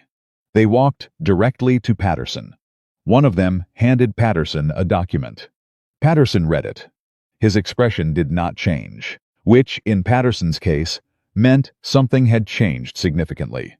He folded the document carefully, put it in his jacket pocket and walked to Daniel. The FAA sent observers, Patterson said quietly. Official capacity. They want to review the certification documentation before the demonstration proceeds. Daniel looked at the two men. That's not standard protocol for this stage. No, Patterson said. It's not. Who called them? Patterson looked at him steadily. The request was filed 3 days ago by someone inside AeroCorps. The FAA cited concerns about the validity of the certification process, given the he paused unconventional nature of the technical review. Daniel understood immediately. He thought about Dressler's voice through the conference room door, about the phrase, manage the Brooks situation, about the gap between what people say when they think they've lost and what they do when they realize they might still have a move. Does Claire know? He said. I'm telling her now, Patterson said, and moved away. Daniel watched the FAA observers begin their documentation review at a table set up near the east wall. He watched Patterson pull Claire aside and speak quietly. He watched Claire's expression go through several things in rapid succession: surprise, anger, something colder than anger, and then settle into the particular stillness of a person who has decided not to react emotionally because the situation requires something more precise. She looked across the hangar at Daniel. He met her eyes, gave a small nod. She turned back to Patterson. Galway appeared beside Daniel. FAA review, he said flatly. It wasn't a question. Yes. How long? Depends on what they're looking for. Galway was quiet for a moment. If they find a reason to delay the demonstration. They won't, Daniel said. The certification is clean. Patterson's documentation is complete. Everything is there. He paused. Every piece of data, every test log, every decision, with the name of the person who made it attached to it. In writing, he looked at Galway. The process held. Whatever someone was hoping to find. It's not there. Galway nodded slowly. How are you so sure? Daniel looked at him. Because I watched it happen. Every day. I know exactly what went into that certification, and exactly who signed what and exactly why. He paused. When you've spent 6 months trying to get people to look at documentation, you make very sure the documentation is right. The FAA review took 94 minutes. They were the longest 94 Daniel could remember since a different kind of waiting in a different kind of building. Years ago, and he managed them the same way he managed everything, by staying useful. He sat at Torres's monitoring station and reviewed the sequential test data with her, confirming for the 3rd time that the thermal readings were consistent and the trend lines were stable.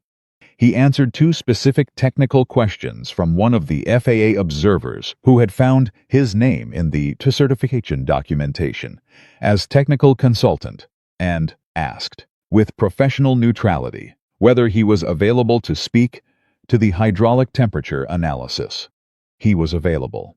He spent 12 minutes explaining the temperature correlation to the observer, the same explanation he'd given in the conference room weeks ago, except more concise now, distilled by repetition into its clearest form. The observer listened carefully, asked 4 questions, wrote notes, and said, "Thank you, Mr. Brooks. This is thorough." "Thank you," Daniel said. At 11:03, the lead FAA observer approached Claire and Patterson and said that the documentation review was complete and that the certification appeared valid and that they had no grounds to delay the demonstration. He said it professionally, without apology. Because federal observers don't apologize for doing their job, and Daniel didn't expect one. Claire thanked them. Patterson shook their hands. The 2 men packed their materials and left in their black SUVs. The hangar exhaled again, that second collective breath release in 2 weeks, this one carrying more accumulated tension. Claire looked across the room and found Dressler. She held his gaze for 3 seconds. He looked away first. She didn't say anything to him. Not then. At 11:30. Galway climbed into the Valkyrie. This was different from the ground test. Everyone in the building felt it. The ground test had been confirmation. This was flight. This was the Valkyrie, doing the thing it had been built to do, in the open air, above the earth, with everything that implied, and everything that required, and everything that could still go wrong in the space between intention and execution. Eva had been moved to the observation platform, a raised structure at the north end of the hangar with a clear view through the enormous main doors that stood open to the Texas sky. Torres stood beside her, explaining instruments on a tablet, and Eva listened with the same focused attention she brought to everything her father had ever taught her. Daniel stood near the technical monitoring station, not at the center of the room, not at the observation platform, not anywhere that suggested performance, just where he needed to be to see the TIA and hear the comm. Patterson stood near the comm station. Claire stood 2 steps behind him. Galway's voice through the speakers. Valkyrie November 7, ready for pre-flight. Patterson, cleared for pre-flight. Initialization sequence. The enormous sound of the Valkyrie returning to life filled the hangar and spilled out through the open main doors into the Texas air. From where Daniel stood, he could see the rotors begin their slow revolution, building to speed, the sound layering itself into something that was less a noise than a presence. He'd heard this sound in different aircraft, in different configurations, in different places around the world, in weather that had no right to be survived, and situations that had no clear solution. He'd heard it in circumstances that ended well and in circumstances that didn't, and each memory had its specific weight and its specific place in the architecture of who he was. He heard it now and felt something in his chest that he hadn't felt in 6 years. Galway, rotor speed nominal. All instruments green. Requesting clearance to move to flight position. Patterson, cleared to flight position. The Valkyrie moved forward on its landing skids, crossing the threshold of the main hangar doors into the open air. From the observation platform, Eva watched it go, with her hands gripping the railing. And Torres watched Eva watch it. And the expression on Torres's face was the expression of someone witnessing something that matters. Galway, flight position confirmed. All systems nominal. Hydraulic temperature nominal. Port servo at 51 degrees. Requesting clearance for liftoff. Patterson looked at Claire. A brief, complete look. She nodded. Patterson, Valkyrie November 7, you are cleared for liftoff. The rotor sound changed. The Valkyrie lifted. Not dramatically. Not in the cinematic way of films where everything slows down and swells. It lifted the way a well-built aircraft lifts, when everything has been done right smoothly, with authority, leaving the ground behind it. Not because of luck or bravado, but because the work had been done honestly, and the machine was ready. In the monitoring station, Torres called out readings in a steady, calm voice. Port servo temperature climbing through normal ranges. Rotor frequency stable. All systems tracking within spec. At 60 feet, Galway executed the first of the demonstration maneuvers, a controlled lateral movement. The Valkyrie sliding sideways across the Texas sky with the smooth precision of a machine that had finally been allowed to do what it was built to do. Daniel watched the data. He watched the sky through the open hangar doors. He watched both simultaneously, the way a pilot watches instruments and horizon, not one or the other, but both, always both. Because the truth is in the gap between them. 22 minutes in, everything was nominal. Every data point, every reading, every maneuver executing within the parameters Patterson's had certified, and Daniel had spent 9 months helping to understand. 26 minutes in, it happened. Not the temperature fault. Not the mounting issue. Something else entirely, something that no one had predicted, because it existed in a domain that no amount of ground testing can fully simulate, which is the unpredictable intersection of a specific aircraft with a specific patch, of Texas air at a specific moment of a specific morning. A wind shear, sudden, lateral, the kind that drops out of a clear sky with no warning and no apology. It hit the Valkyrie at 6 minutes and 40 seconds, and it hit hard, not catastrophically. Not the kind of event that ends in fire and wreckage, but hard enough that the aircraft lurched 15 degrees off its axis, and the rotor system registered frequency spikes that was outside the parameters they'd spent nine months defining. Torres, wind shear event. Rotor frequency spike, 31 Hz above nominal. Patterson's hand went to the comm button. Galway's voice, immediately. I have it. Wind shear recovery protocol. His voice was tight, but controlled, the voice of a man doing exactly what training and preparation exist to produce. Torres, frequency at 34 above nominal. Climbing. Daniel's eyes went to the data screen. His hands were flat on the monitoring station. In his mind, in the part of him that was still a pilot, the calculations were running not consciously, not deliberately, just automatically, the way they always had. The way they'd been running for 20 years, before he'd set them down. Torres, 37 above nominal. Patterson spoke into the comm. Galway, wind shear recovery. You have it. Galway, working it, a pause, 3 seconds. That felt significantly longer. Rotor compensation engaged. Reducing collective. Maintaining anti-torque. Torres, 34, 31, 28. And then, in the space of the next 40 seconds, Galway brought it back.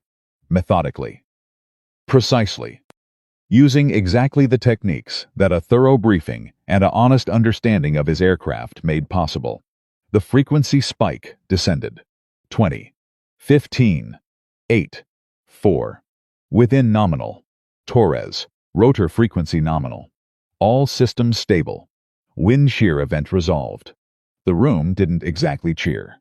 The people in it were too professional for that, and the situation was still a live flight, and Galway still had 40 minutes of demonstration to complete.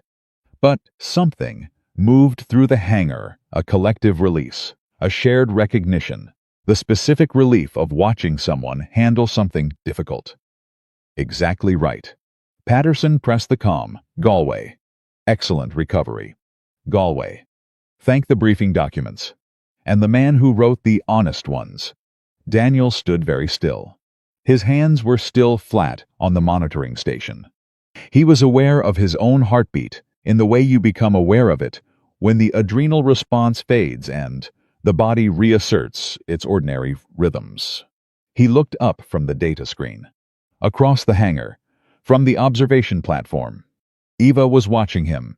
She'd seen his reaction during the wind shear event, the stills, the focus, the complete absorption, and she was watching him now with the particular expression of a child who is seeing something new about a person she thought she knew completely. He gave her a small nod. She held up her hand, a thumbs up, the one she'd used since she was 4 years old when she wanted to say, "It's okay. I'm okay," without making it complicated. He nodded again. The demonstration continued. Galway flew for another 38 minutes. He executed every planned maneuver. The Valkyrie performed exactly as Patterson's certification had predicted, not perfectly in the sense of encountering 0 variables, because no honest flight does, but perfectly in the sense that every variable was managed correctly because the people involved had done their work with integrity. When the aircraft landed, when the rotors slowed and the enormous presence of the Valkyrie's sound began to recede, Daniel felt the day settle around him, not triumphantly, but completely. The way a thing settles when it has been done right. What happened in the next 30 minutes he hadn't prepared for. Patterson called him to the center of the hangar floor, not with an announcement, just with the direct pragmatism of a man who thought something should be acknowledged and had decided to acknowledge it. The engineering team gathered. Torres brought Ava from the observation platform. Galway came in from the flight line, still in his flight suit. Even Dressler was there, standing at the edge of the assembled group, with the expression of a man who has decided that the cost of resistance exceeds the cost of presence. Patterson said, without preamble. The Valkyrie flew today because of people who decided that the truth about this aircraft mattered more than the convenience of pretending otherwise. I want to name them. He named Torres first. He named the junior engineer who'd flagged the vibration data in February. He named 2 calibration technicians whose variance reports had been filed and ignored and were now part of formal fuel record. He named Galway for his execution under pressure. Then he stopped. He looked at Daniel. And this man, Patterson said, who spent 9 months in this building doing a job that nobody above his pay grade was willing to do, which is to look at this aircraft honestly, report what he found honestly, and refuse to stop trying when the official channels refused to listen. He paused. I've been in this industry for 30 years. I've worked with test pilots who've saved lives in classified programs that nobody will ever read about in a newspaper. I know what it looks like when someone has that kind of background. He looked at Daniel directly. I don't know the details of your history, and I'm not asking. But I know what it produced. And it produced this day. Silence. Then Torres started clapping. Not the polite applause of a formal event, the real kind. The kind that starts because one person means it, and spreads because others mean it too. The engineering team followed. Galway put 2 fingers to his temple in a brief salute that carried the specific weight of one pilot acknowledging another. Daniel stood in the middle of it and didn't perform anything, didn't deflect with false modesty, didn't absorb it with performance gratitude, just stood there and let it be what it was, an honest acknowledgement of honest work, and held his ground the way he always held his ground, which was quietly and without apology. Eva was watching him from beside Torres. She was not clapping. She was just watching her father, with the complete and unguarded attention of a child who understands something new about a person she loves, which is the particular experience of discovering that the person you love has dimensions you hadn't yet reached. He looked at her. She said, across the distance of the hangar floor, loud enough for him to hear, and probably loud enough for a few people near her to hear, I knew you were fixing something important. Dad. He held her gaze. Yeah, he said. I think we did. Claire was the last to approach him. The crowd had dispersed back into the productive activity that follows a successful milestone: reports to file, data to archive, calls to make. The ordinary business of a thing going right. She stood in front of him, and for a moment neither of them said anything. The wind, Shearsh said finally. It was within recovery parameters, he said. Galway handled it correctly. I know he did. She looked at him. I also know that while he was handling it, you were running the calculations. He didn't deny it. Your hands were on that monitoring station, she said quietly. Like you were ready to. She stopped. He was quiet. 6 years, she said. Since you've flown? Yes. Does it feel like 6 years, when the aircraft is in the air? He thought about it, honestly. No, he said. It doesn't. She nodded slowly. They stood there in the settling quiet of the hangar, the Valkyrie at rest outside, the Texas afternoon pressing against the open doors, the sounds of a team doing the work of documenting a success. The government inquiry, Claire said, into your service record. I requested it. He looked at her. I needed to understand who you were, she said, not because it changed anything about the work, but because I needed to stop making the mistake of seeing the uniform instead of the person. She paused. Your commanding officer retired, General Marcus Holt, he called me. Personally. He didn't have to. Daniel's expression shifted. Just slightly. He said, you were the finest experimental test pilot the program produced in 15 years. Claire said. He said the accident wasn't your fault. He said the investigation cleared you completely. She stopped. He said you knew that, and that you walked away anyway. The hangar was very quiet around them, because it didn't matter that they cleared me, Daniel said. His voice was even, but the evenness was the kind that costs something. Marcus Webb still spent 4 years rebuilding. The crew still went through what they went through. A clearance doesn't unfly the mission. Claire was quiet for a long moment. No, she said softly. It doesn't.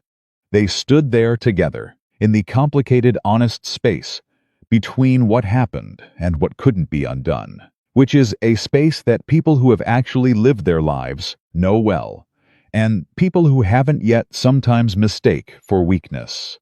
It wasn't weakness. It was the opposite of weakness. It was the willingness to carry the weight without asking to be relieved of it. General Holt also said something else, Claire said. Daniel waited. He said, and I'm quoting directly, Daniel Brooks is the safest pilot I've ever known. Not because he's the most talented, though he is. Because he's the most honest. He's never once pretended the sky was safer than it was. And that's what keeps people alive. She paused. He said it in the context of asking me whether I intended to waste that, or whether I was going to do something about it. Daniel looked at her. I intend to do something about it, she said. The afternoon shifted around them. Outside, the Valkyrie sat on the flight line under the Texas sky certified, flown, real in a way it had never been before. Inside, the hangar held the quiet of a building that had been through something and was now, for the first time, on the right side of it. Eva appeared at Daniel's elbow. She'd been listening, of course. She'd been listening. She was her father's daughter. She looked up at Claire with those clear, measuring eyes. Are you going to let my dad fly it? She said. Claire looked at Daniel. He looked back at her. Something passed between them. Not a conversation exactly. Not yet, but the beginning of one. I think, Claire said carefully, still looking at Daniel. That's up to your dad. Eva looked at her father. He looked at the Valkyrie outside, at the sky above it, at the instruments he'd been watching for 9 months from the wrong side of a monitoring station. He thought about the weight in his chest when the rotors spun up, about the calculations that ran automatically, that had never stopped running, that were running right now. He thought about Eva, who had asked every morning for 6 years if he was going to fix something today. He looked back at his daughter. We'll see, he said. Eva's eyes narrowed. That means yes, she said. And for the first time in a very long time, Daniel Brooks didn't argue with that. Eva was right. It did mean yes. But Daniel didn't say it out loud for another 11 days. Those 11 days moved the way significant time always moves faster than it should, loaded with the specific weight of a decision being carried before it's been made official. He went to work every morning at 5:47. He ran his checks. He attended Patterson's certification debrief sessions as Technical Safety OLSIC Advisor, a title that still felt slightly foreign on his badge, even though the work behind it was the most natural thing he'd done in 6 years. He ate lunch in the break room. He texted Eva. He drove home at 6, sometimes later, and made dinner and helped with homework and sat on the edge of Eva's bed for 10 minutes before she fell asleep. The seat since she was 3 years old. And every morning when he walked into that hangar and saw the Valkyrie. The calculations ran. Without permission. Without announcement. Just ran the way breathing runs. The way a trained mind does the thing it was built to do, even when the person attached to it has decided to look the other way. On the 4th day, Torres noticed. She didn't say anything immediately. That was one of the things Daniel had come to respect about her. She observed before she spoke. The same discipline he'd tried to practice his entire career and which was rarer than it should be. She watched him watch the Valkyrie for 3 mornings in a row, and on the 4th morning she sat across from him at the break room table with 2 coffees and said, without preamble, "You want to fly her?" He wrapped his hands around the coffee cup. Torres. "Not a question," she said. "An observation.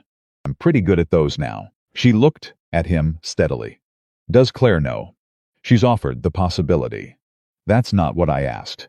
He looked at her. "She knows," he said. Torres nodded. Sipped her coffee. "The sequential data from the post-demonstration tests came back this morning," she said. "All clean. Every variable within the new parameters. The servo fix is holding perfectly." She paused. "Patterson is going to recommend expanded flight envelope testing next week. That means someone needs to push the performance boundaries, Seth." Methodically, carefully, she looked at him over her cup. "Galway is good. But you know this aircraft in a way Galway doesn't. You know what it sounds like when it's right and what it sounds like when it's not. And you know that from the outside, which means you know it in a way most pilots never do." She put her cup down. "The aircraft would be safer with you in it." Daniel was quiet for a moment. "That's a significant thing to say," he said. "I know." She stood up. "I say significant things when I mean them." She took her coffee and left. He sat alone in the break room for 6 minutes. Then he picked up his phone and called Claire.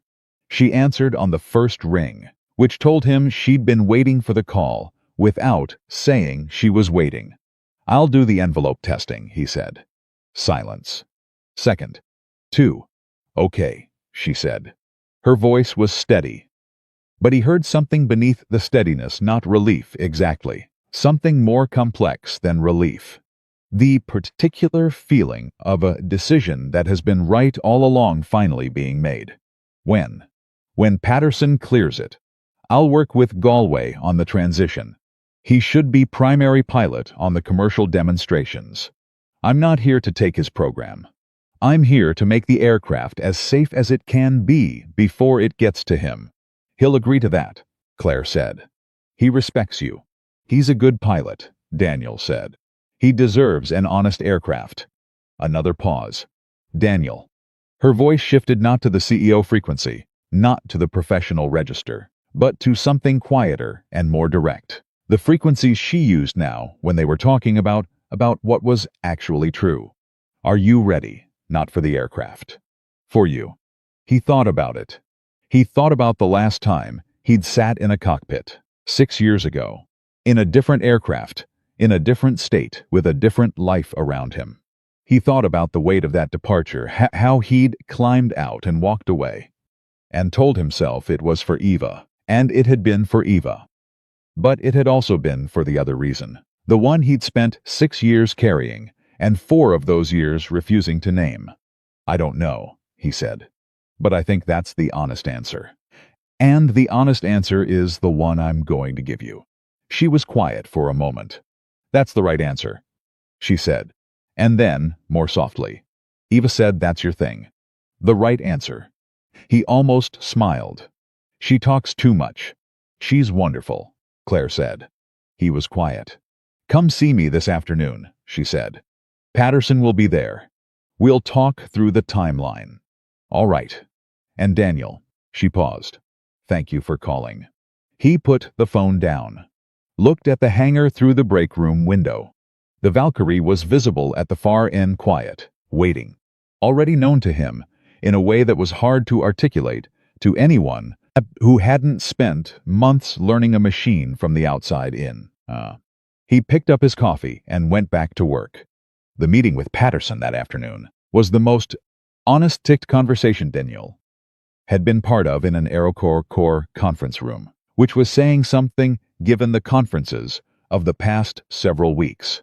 Patterson out the envelope testing protocol with the precision man who had spent 30 years thinking about how to push aircraft safely, not how to push them dramatically, not how to push them impressively, but how to push them in a way that generated real knowledge about real limits. He gave Daniel a folder. Inside was a complete technical summary of the Valkyrie's current performance envelope, everything known, everything confirmed, everything suspected and not yet tested. You read this before you get in the cockpit, Patterson said. Not as a refresher, as a first read. I want you approaching this aircraft like you've never flown anything similar. Because you haven't. She's her own thing. Daniel opened the folder. Read the first page. Turned to the second. The tail rotor response time at high collective, he said. Not looking up. Is the delay on the governor or the linkage? Patterson looked at him for a moment. Governor, he said. We adjusted the linkage in the last redesign. The delay is a software parameter we haven't finalized. It'll pull left on aggressive climbs, Daniel said. Yes. I'll want that in writing before I fly. It's on page 7, Patterson said. With the compensation parameters. Daniel turned to page 7. Read it. Nodded. Galway was in the room. He'd been quiet, listening, with the focused attention of a pilot who is learning something useful and knows it. Now he said, the left pull caught me on the third demonstration maneuver. I overcorrected with the anti-torque pedal. Data shows it. I saw that in the telemetry, Daniel said. Galway nodded. What would you have done different? Daniel looked at him. The question was real, not territorial. Not competitive, just one pilot asking another. Left pedal input earlier. Before the pull develops, not after. You can feel the governor lag about a half second before the aircraft registers it if you're paying attention to the collective resistance. Galway wrote that down. Literally, wrote it down. In a notebook he pulled from his jacket. Daniel watched him do it, and something in him recognized the gesture, the same discipline, the same understanding that what you know needs to be written, because the body forgets what the mind cataloged. All right, Patterson said. Ground familiarization starts Monday. Cockpit checkout, systems review, engine run-up. No flight until you're comfortable, and I'm satisfied. No timeline pressure. Are we clear? He was looking at Claire when he said the last part. We're clear, she said. Monday morning. Arrived with the particular quality of a day that has been waited for long enough that the waiting has become part of its texture. Daniel was in the hangar at 5:47, the same time he'd arrived every morning for 10 months, because the habit was a discipline, and the discipline was a value. But this morning, he didn't go to the equipment locker.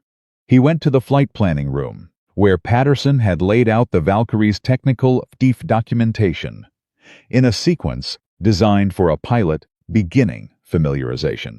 He sat down and started reading. He read for 2 hours. At 8 o'clock, Patterson arrived, looked at the documentation Daniel had already worked through, looked at the notes Daniel had written in the margins of his own printed copy, said nothing. But his expression registered something that, in Patterson's vocabulary, was approximately equivalent to satisfied. At 9, Galway arrived and walked Daniel through the cockpit, not talking down to him, talking to him the way one professional talks to another about a specific aircraft they know better, which is with specificity and without condescension. He explained the instrument layout, the particular quirks of the Valkyrie's display system, the way the collective felt heavier than standard during initial lift.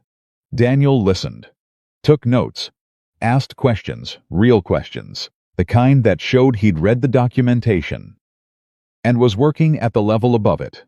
At 10:30, he sat in the cockpit for the first time. He didn't start the engine. Patterson's protocol was clear: familiarization first, then systems check, then engine run-up, then ground hover, then flight. Each stage on its own day.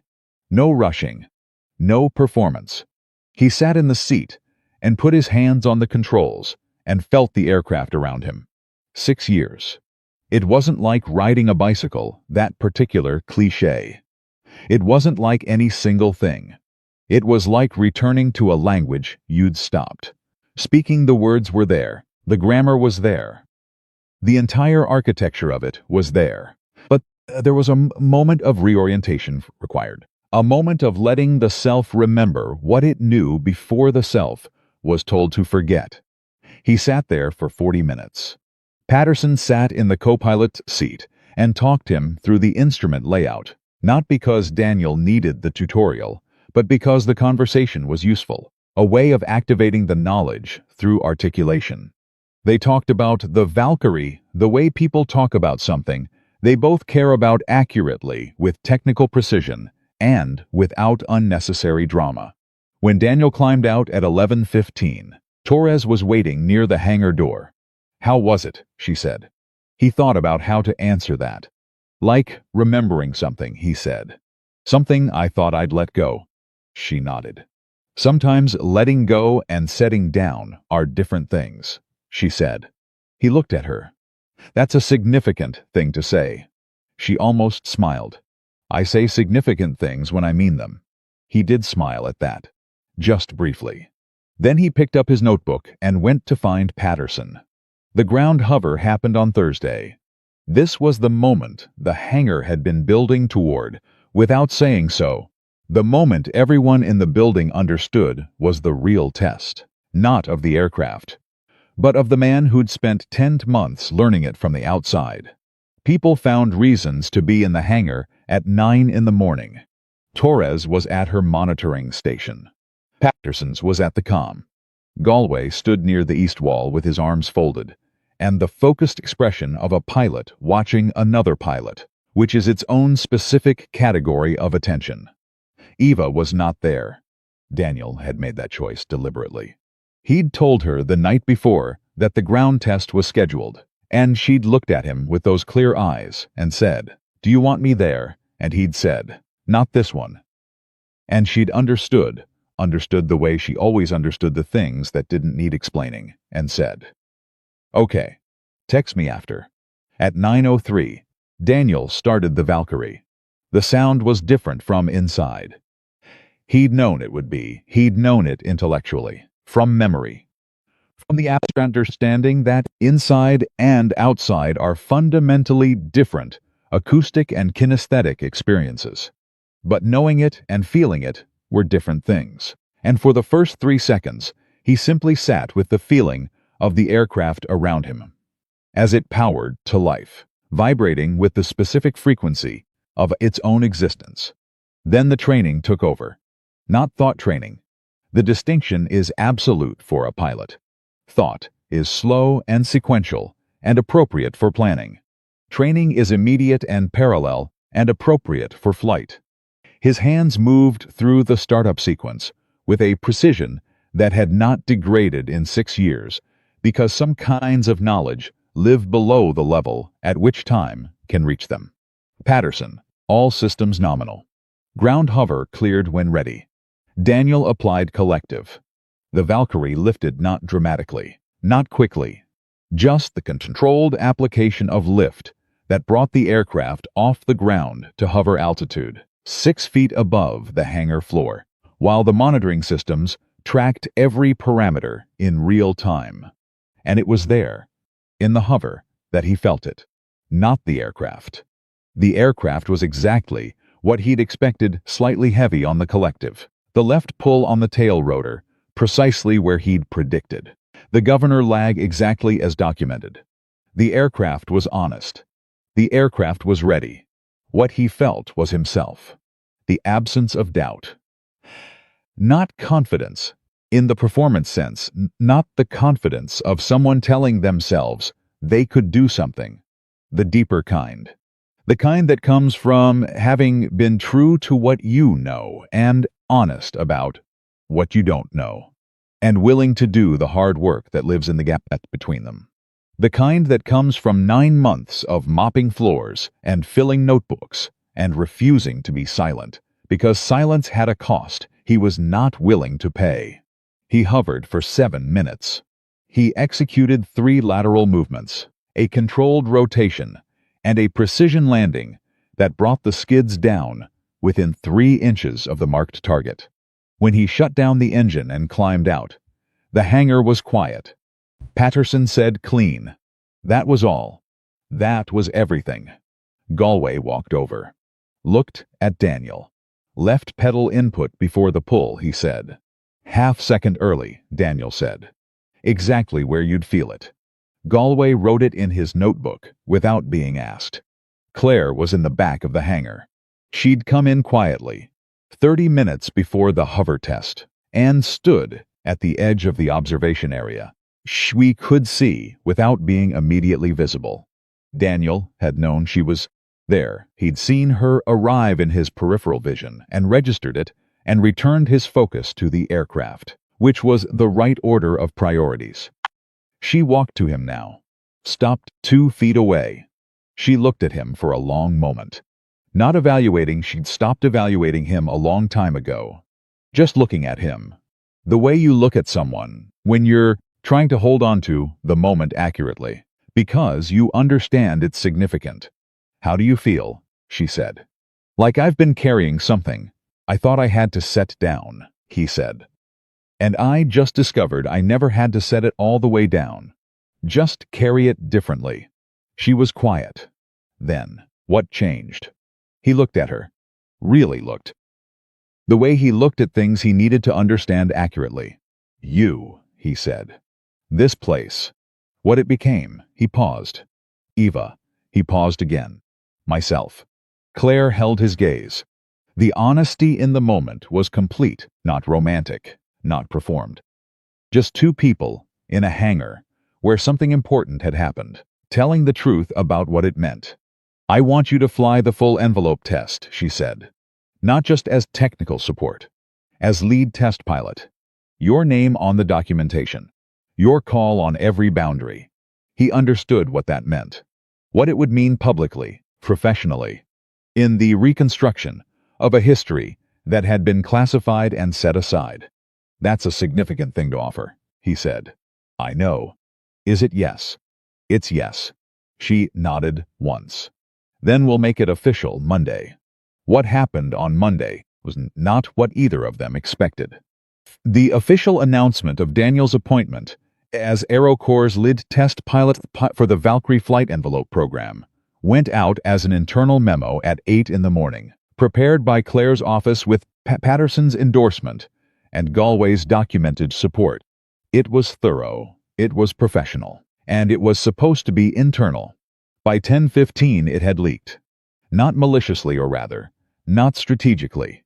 Torres had mentioned it to an engineering colleague at another firm during a technical call, in the way you mention something extraordinary that just happened. And that colleague had mentioned it to someone at an aviation trade publication. And, by noon, the story was moving through the industry press with the speed that extraordinary stories move when they're actually true. By 2 in the afternoon. 3 reporters had called AeroCorps' communications office. By 3:30, the story had a shape. Former classified military test pilot, working as a janitor, identifies critical flaws in AeroCorps' Valkyrie helicopter, saves the program, appointed lead test pilot. The shape was accurate. The details they had were correct. But the shape didn't contain everything, didn't contain the 9 months of quiet, patient, persistent honesty. Didn't contain Eva's texts or the pin on the envelope or the moment in the conference room when Patterson named the people who'd tried to say something and been processed into silence. Didn't contain any of the things that made the shape mean what it actually meant. Claire called Daniel at 3:45. "The press is going to want to talk to you," she said. "I know. You don't have to." "I know that too." He paused. "I want to say something. But I want to say it right." "What do you want to say?" He thought about it for a moment. Not performing the thought, actually thinking it through. "That it wasn't about me," he said. "That the story everyone is going to want to tell the lone hero. The secret pilot. The dramatic reveal. That's not the story. The story is Torres, who wrote a report in month 3 and watched it disappear and didn't stop. The story is Patterson, who wrote a memo and got fired for it and came back anyway. The story is Galway, who found out 3 days before a test that his briefing documents had been dishonest, and who chose to learn the truth instead of resenting the messenger." He stopped. The story is what happens when a place decides that the truth matters more than the timeline. Claire was quiet for a long moment. "Say exactly that," she said. "Word for word." "I'll say it in my own way," he said. But yes, he did the interview on Wednesday. One reporter, one camera, the hangar floor as the setting. Because he'd said he wanted to stay where the actual work happened and not perform it somewhere else. Eva was there, not on camera, standing off to the side with Torres, who had become, over the past weeks, something between colleague and a friend, and was in the process of becoming the thing after that, which is just a person you trust. The reporter asked the expected questions about his background, about the classified program, about how he'd ended up mopping floors at an aerospace company. Daniel answered each question honestly and without drama, which was its own kind of drama, the kind that doesn't announce itself as in more powerful for the absence of announcement. Then the reporter asked the question Daniel had known was coming. The CEO said publicly at a company event months ago that she'd marry anyone who could fly that helicopter. Now that you've flown it, what do you think about that? The hangar went very quiet. Daniel looked at the reporter. Then, without turning his head, he was aware of Claire standing 20 feet to his left, where she'd been for the entire interview, not participating, just present. "I think," he said carefully, "that the joke she made that night was the least interesting thing about her, and that the most interesting thing about her is what she did after, which was to look at something she'd gotten wrong, not just the joke, but a whole way of seeing people and change it. Publicly. At cost to herself." He paused. "That's not a small thing. Most people don't do that." The reporter waited, sensing there was more. "And I think," Daniel continued, "that the kinds of promises worth keeping are the ones made after the hard part, not before it. The ones where both people know what they're actually agreeing to." He stopped. The reporter looked between Daniel and Claire. Then, professionally, moved to the next question. But Claire stood 20 feet away and heard every word, and the particular stillness that settled over her in the moment after Daniel stopped speaking was the stillness of someone who has just received something they didn't know they were waiting for. 3 months later, the Valkyrie received full FAA production certification. It was the culmination of 11 months of work, 4 redesigns, 1 fired and rehired structural consultant, 1 formal FAA audit, 1 extraordinary ground test, 1 demonstration flight that had survived a wind shear event, and 1 complete overhaul of how AeroCorps Dynamics thought about the relationship between honest people and safe aircraft. The certification ceremony was not the kind of event Claire had thrown for investors. No custom lighting, no catered food, no senators. Just the people who had done the work, gathered in the hangar around the aircraft they'd built together, with a signed document from the FAA that said, "This aircraft is ready." Patterson read the certification number aloud. Then he handed it to Claire, who held it for a moment, and then, unexpectedly, handed it to Torres. Torres looked at it. Her jaw tightened the way jaws do when a person is holding something together. She handed it to the junior engineer who'd flagged the vibration data in February. He handed it to the calibration tech whose variance report had been filed and finally acknowledged. It moved through every person who had tried to say something true and been told to wait, until it came to Daniel, who was standing at the edge of the group, and who held it for a moment and looked at the signature and the seal and the specific, complete reality of what it represented. He handed it back to Claire. "You should keep this," he said. "We all should," she said. "But someone has to hold it." She looked at him. "Will you?" He looked at her. Then he took the document and held it carefully, the way you hold something that represents more than itself. Eva was beside him. She'd been at AeroCorps every weekend for 2 months now, drawn there not by obligation but by the same pull that draws people toward places where real things are happening. She'd become a fixture in Torres's workspace, learning data analysis with the focused enthusiasm of a 9-year-old who has discovered that the world contains more interesting things than she'd previously been told. She looked up at her father holding the certification document. Then she looked at Claire. "Does this mean you fixed it?" she said. "All of it." Daniel and Claire both looked at her. Then at each other. "The aircraft," Daniel said. "Yes." "The other stuff," Claire said. And she was talking to Eva, but she was also talking to Daniel. And Eva understood this with the clarity of a child who has been paying attention, is still being fixed. "But we're working on it." Eva considered this. "Is that the honest answer?" "Yes." Claire said. Eva nodded. "Dad says the honest answer is always the right start." Claire looked at Daniel. He looked back at her. Something in the moment was complete, not finished, not resolved in the neat way of stories that are trying to make a point, but complete in the real way of things that have been through enough truth together. That the foundation has become solid. "Your dad," Claire said to Eva, still looking at Daniel, "is right about a lot of things." 6 weeks after the certification, on a Tuesday morning when the Texas air was clear, and the Valkyrie sat on the flight line in full production-ready configuration when Daniel Brooks climbed into the cockpit for his first official flight as AeroCorps' lead test pilot. Patterson was in the co-pilot seat. Galway was on the ground, watching. Torres was at the monitoring station. Eva was at the observation platform, hands on the railing, watching the way she watched everything her father did with complete, unguarded attention. Claire was standing near the edge of the flight line, not performing anything.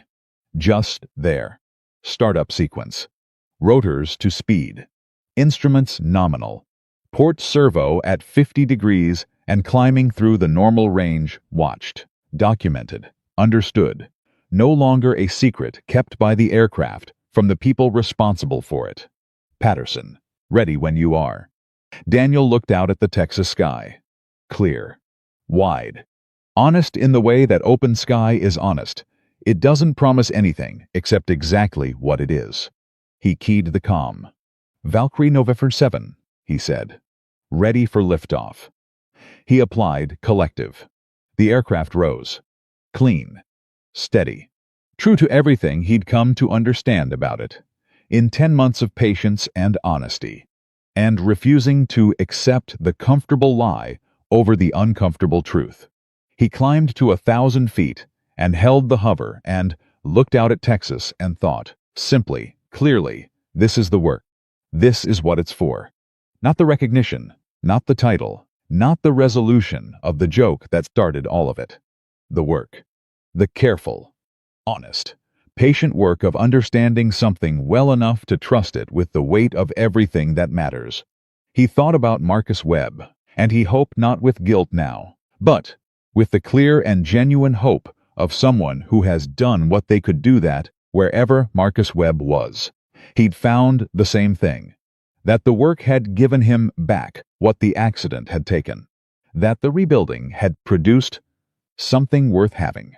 He thought about Eva, 10 years old in 3 weeks, watching from the observation platform with her hands on the railing.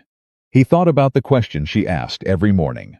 He thought about what he would tell her tonight when he got home, when they sat at the kitchen table with whatever dinner he managed to pull together, and she looked at him with those clear eyes and asked. He would tell her, "Yes, today I fixed something. Not alone. With people who decided to be honest when it was easier not to be. With a company that decided to change when it was cheaper not to. With a woman who made a stupid joke in front of 400 people. And then did the harder thing, which was to mean the apology that came after. He would tell her. Greatness doesn't announce itself. It shows up at 5:47 in the morning with a mop and a notebook and the absolute refusal to let the truth go unspoken just because the room isn't listening yet. He would tell her, the right work finds you. Even when you think you've set it down. Even when you've spent 6 years in the quiet believing that the part of your life that mattered most was behind you. It finds you. Because the work is not a chapter. The work is who you are. He brought the Valkyrie through her paces every maneuver in the morning's protocol, executed with the precision of a pilot who has done the full reading, and the honest preparation and patient, unglamorous work of understanding. Before he climbed into the cockpit, the aircraft responded exactly as understood. HU, which is the greatest compliment you can pay to any partnership between a person and a machine.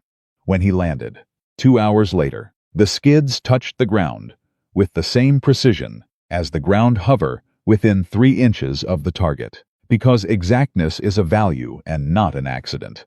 He shut down, sat for a moment in the quiet of a powered-down aircraft. Then he climbed out.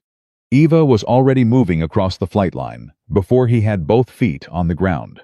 She didn't say anything, just walked up and put her arms around him and held on, the way she held on every time. Something mattered enough to require the physical fact of it. He held her back. Over her head, he could see Claire standing 20 feet away. She wasn't performing anything. She wasn't managing her expression or calculating the moment. She was just watching him, with the clear and honest attention of a person who has decided to see someone accurately, and to keep seeing them that way, regardless of what they're wearing, or where they're standing, or what the room expects of them. He held Eva and looked at Claire, and something passed between them that didn't need words and didn't get them. Patterson appeared beside Claire.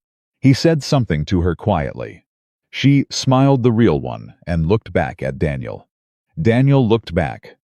The Valkyrie sat on the flight line behind him, certified, flown, honest, real. The Texas sky above them was exactly what it was.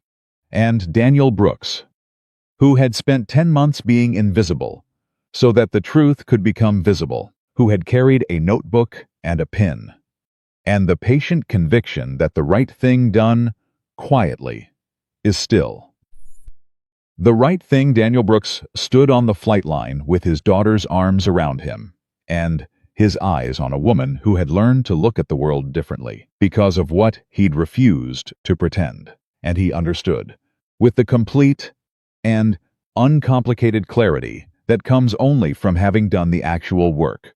This was not the end of something. This was what it looks like when the right beginning finally arrives.